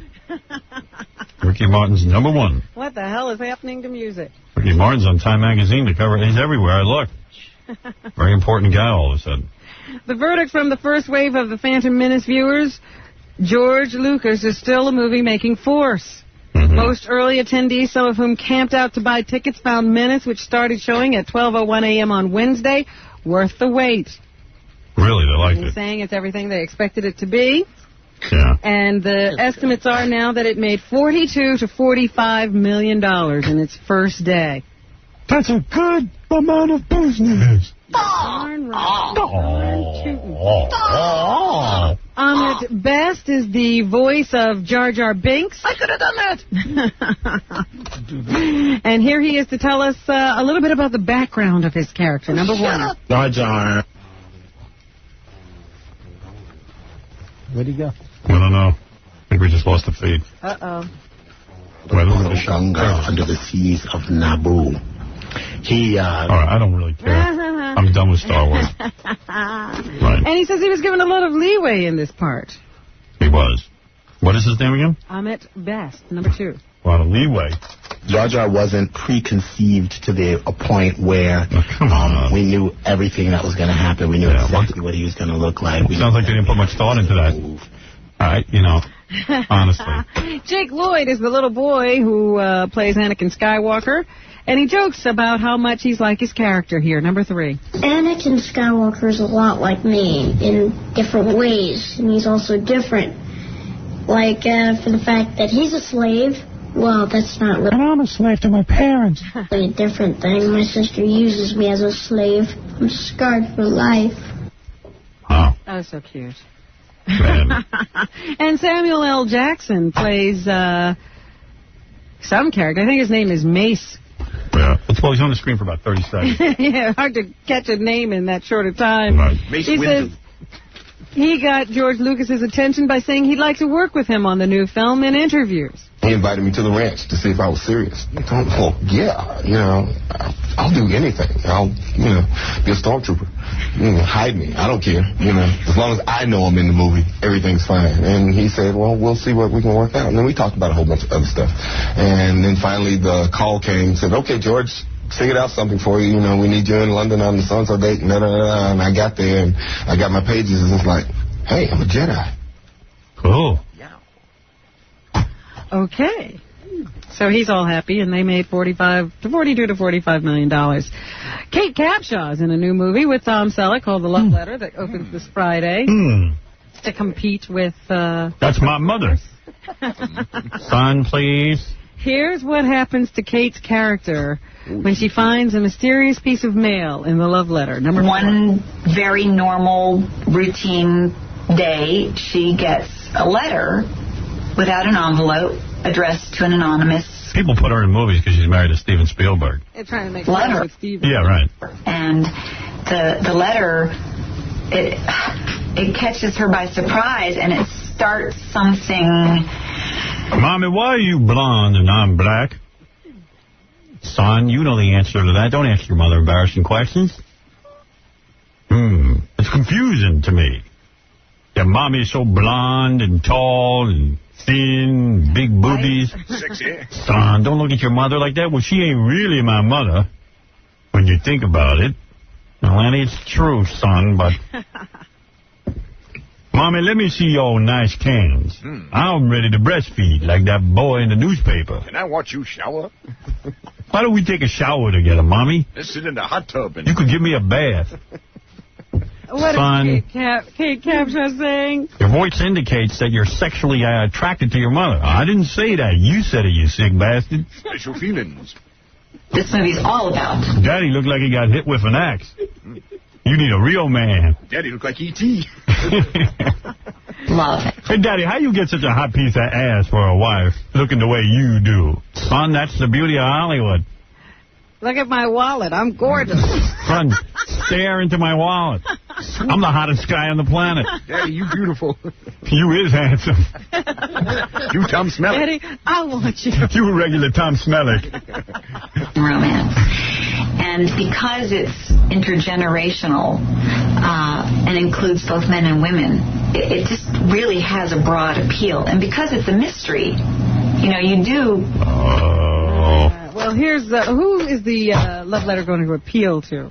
Oh, come on. Since there's Star Wars out there. What number is that? Number 5. No, we just played that. That was what we were listening to. Oh, was that? Did you play number 4 too? Yeah. I couldn't tell. No, it's okay, a drone. here's a scene from the love letter. How come I'm always on time and my employees are always late? I am not an employee. I'm your manager. All right, now go see it. Looks good. CBS announced its fall lineup yesterday. Oh, yeah. Am I on it? Telling us that L.A. Doctors, Promised Land, and The Nanny will not return next season. Jackie Romano. They will be replaced by some new series. One of them is called Now and Again, starring Heather Matarazzo, who's a neighbor of Jackie Martling's. Right. Is she? Yeah, and here in this cut, Heather describes her upcoming series Now and Again. It is about a man who gets hit by a train.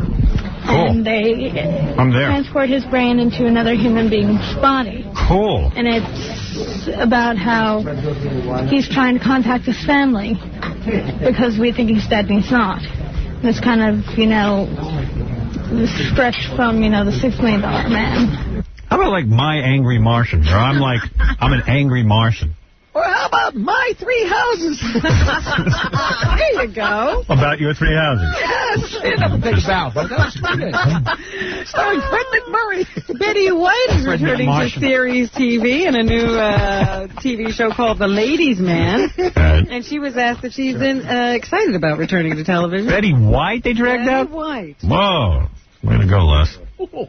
Oh, I certainly am. I always am. It's just such fun. I've done several big screen movies, and let me back in television. I just love it. You go in, you do your job, you see it, and you move on. You do a movie, and it goes she's pretty successful. Months and years sometimes. Yeah. Who wants to look at her?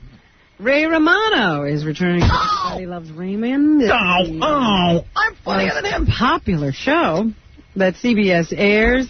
How has that show changed his life? Well, I'm working a lot more. You know, it's weird. It's just it's weird. It's you know, as far as I've never seen the show. Have you? fame goes, I'm proud of that. You're so consumed with the work that you don't even see it till you come out. You know, sounds like Kermit the Italian. When you come out, people are watching the show. Basically, you know, I got 4 kids, I got a wife. I got 4 kids and a wife. Keep me real and in place, and I got an ear infection since then. Yeah, all right, well. Okay. Yeah, I lost my toenails. Academy Award winner Cuba Gooding Jr. has a movie coming out with Anthony Hopkins. Yeah. It opens on June 4th. Yeah. He does wake up, doesn't he? He's so in the moment as you. It's amazing. He has you captured. I got better lines than him, though. He's an entire encyclopedia. And I guess Cuba really went after this part. What is the difference he sees in his character Theo compared to the other characters he's played? Number 10. I think my character Theo Calder is probably the most restrained of the characters. He's boring me. Again, he's so focused in his work that he isn't... Show me the money. ...indulge in emotions socially. Show me the penis. Personal life, he has to be... You should say that on his new show. Show me the penis. This is a everyone would watch it. He stars with Anthony Hopkins, and he says that he had to have this role no matter what, and he explains how he made that happen. I read the script on a plane coming from New York after a meeting or filming or something. And, show me the penis. I got to page 77 and stopped reading it. I refused to read anymore, and I called my agent and I said, I will not finish this script until I know for a fact that I have a shot at getting this movie because I don't want to fall in love with it anymore. I don't care how it ends. Wow. All right, so there you have it. I wonder if he called says... his agent. That's how he got the part. Show me the money. Actress, author, producer, and talk show host Jackie Martling. Oprah Winfrey. Yes. Adds a feather to her cap this fall when she joins the faculty at the Chicago area's Northwestern University to teach a course in business management and strategy. Well, Professor Oprah. Yeah, if you have $80 billion, you're pretty good at making money. You know, you invest it. A course, not just a lecture called Dynamics in Leadership. Yeah. That according to somebody at the school. For her classroom work, Winfrey will be paid the same as any other adjunct professor, and she will be working with her boyfriend, Stedman Graham. There you go. A little project for Oprah. Boy, I imagine you're a parent paying for that class. Well, they say they expect all 300 seats to be filled as soon as people start to enroll. Excuse me, Professor Oprah. I would like to ask you how to get some money. Well, you get a show, and a lot of people watch it. They pay you billions. We got to find out exactly what that course is all about. You know, like what do you have to do to get your grade and all that stuff when it finally happens. We'll have to get the lowdown. How about if Oprah accidentally walks into the health class and they ask about her diet? Oh, boy. No comment. Well, they're not going to be allowed to ask just anything. Professor Oprah, how do I get me $1 billion? Well, what you do is you start out and you take advantage of a lot of people. You never pay them anything. You just get regular people on your show and you just humiliate them. And then once you get like $500 million, you announce you're going to change. and you're going to be a good person, and you're going to deny your past and put everybody else down. That sounds awfully wicked. Well, who cares? I've got $1 billion. Good point. Touché, Professor. Now, Professor, why you ask the size of Lake Michigan? That's not relevant to the class. Well, I got to look at you. You forcing me to look at you. I have to look at your bottom line.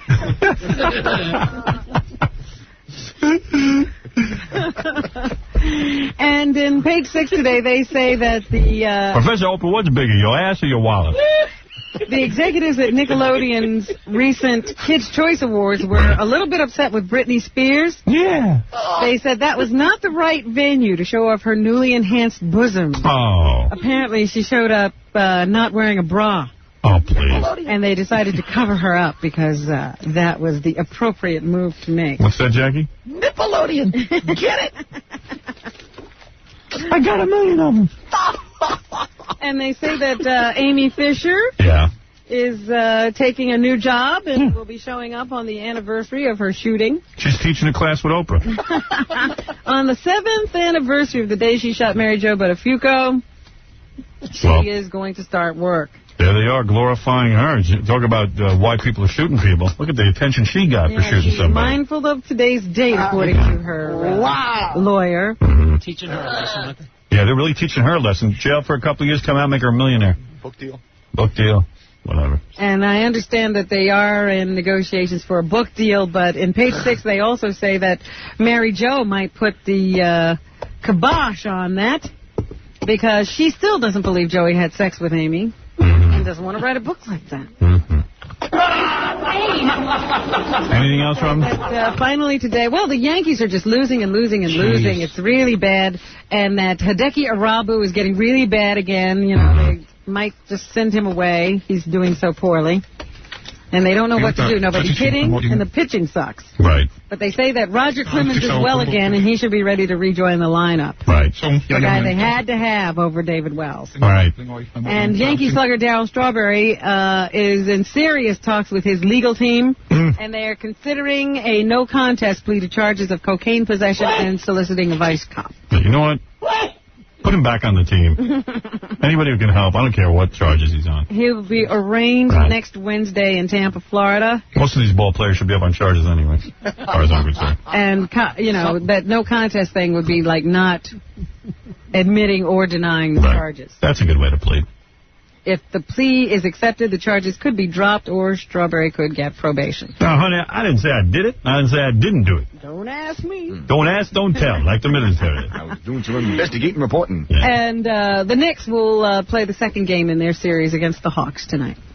Well, Jackie Penthouse Joke Page Martling, his 4 raunchy joke videos are only $12 plus $4 US. $4, didn't I say that? I reduced the price. What did I say? $20 plus $4 US shipping. Endless Filth, buy 2, get 1 free. Can't believe it's 20. Will you stop that? 12 I could maybe say. Seems like a lot of money, but... All right, Endless Filth, buy 2, get 1 free. Call 1-800-323-KING. Well, you can record over the videotapes. That's fine. Yeah, but why spend $20 for a blank videotape? It's high quality. Jackie videotape.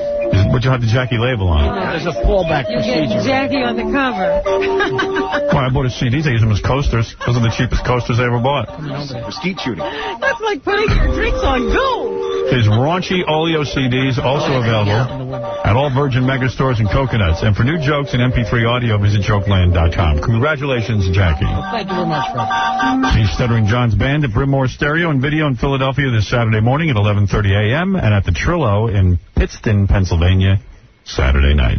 And we'll see you tomorrow, I guess. Baba Booey's doing something for charity, but I don't see the plug. Howard, this Sunday night I'm doing a chat online, www.levi.com. It's about AIDS awareness. AIDS awareness from Baba Booey. Who just banged his wife in a coat room at a party. Hey, everyone who signs on, $1 goes to Life Beat. Thank you. All right. Carries big charity.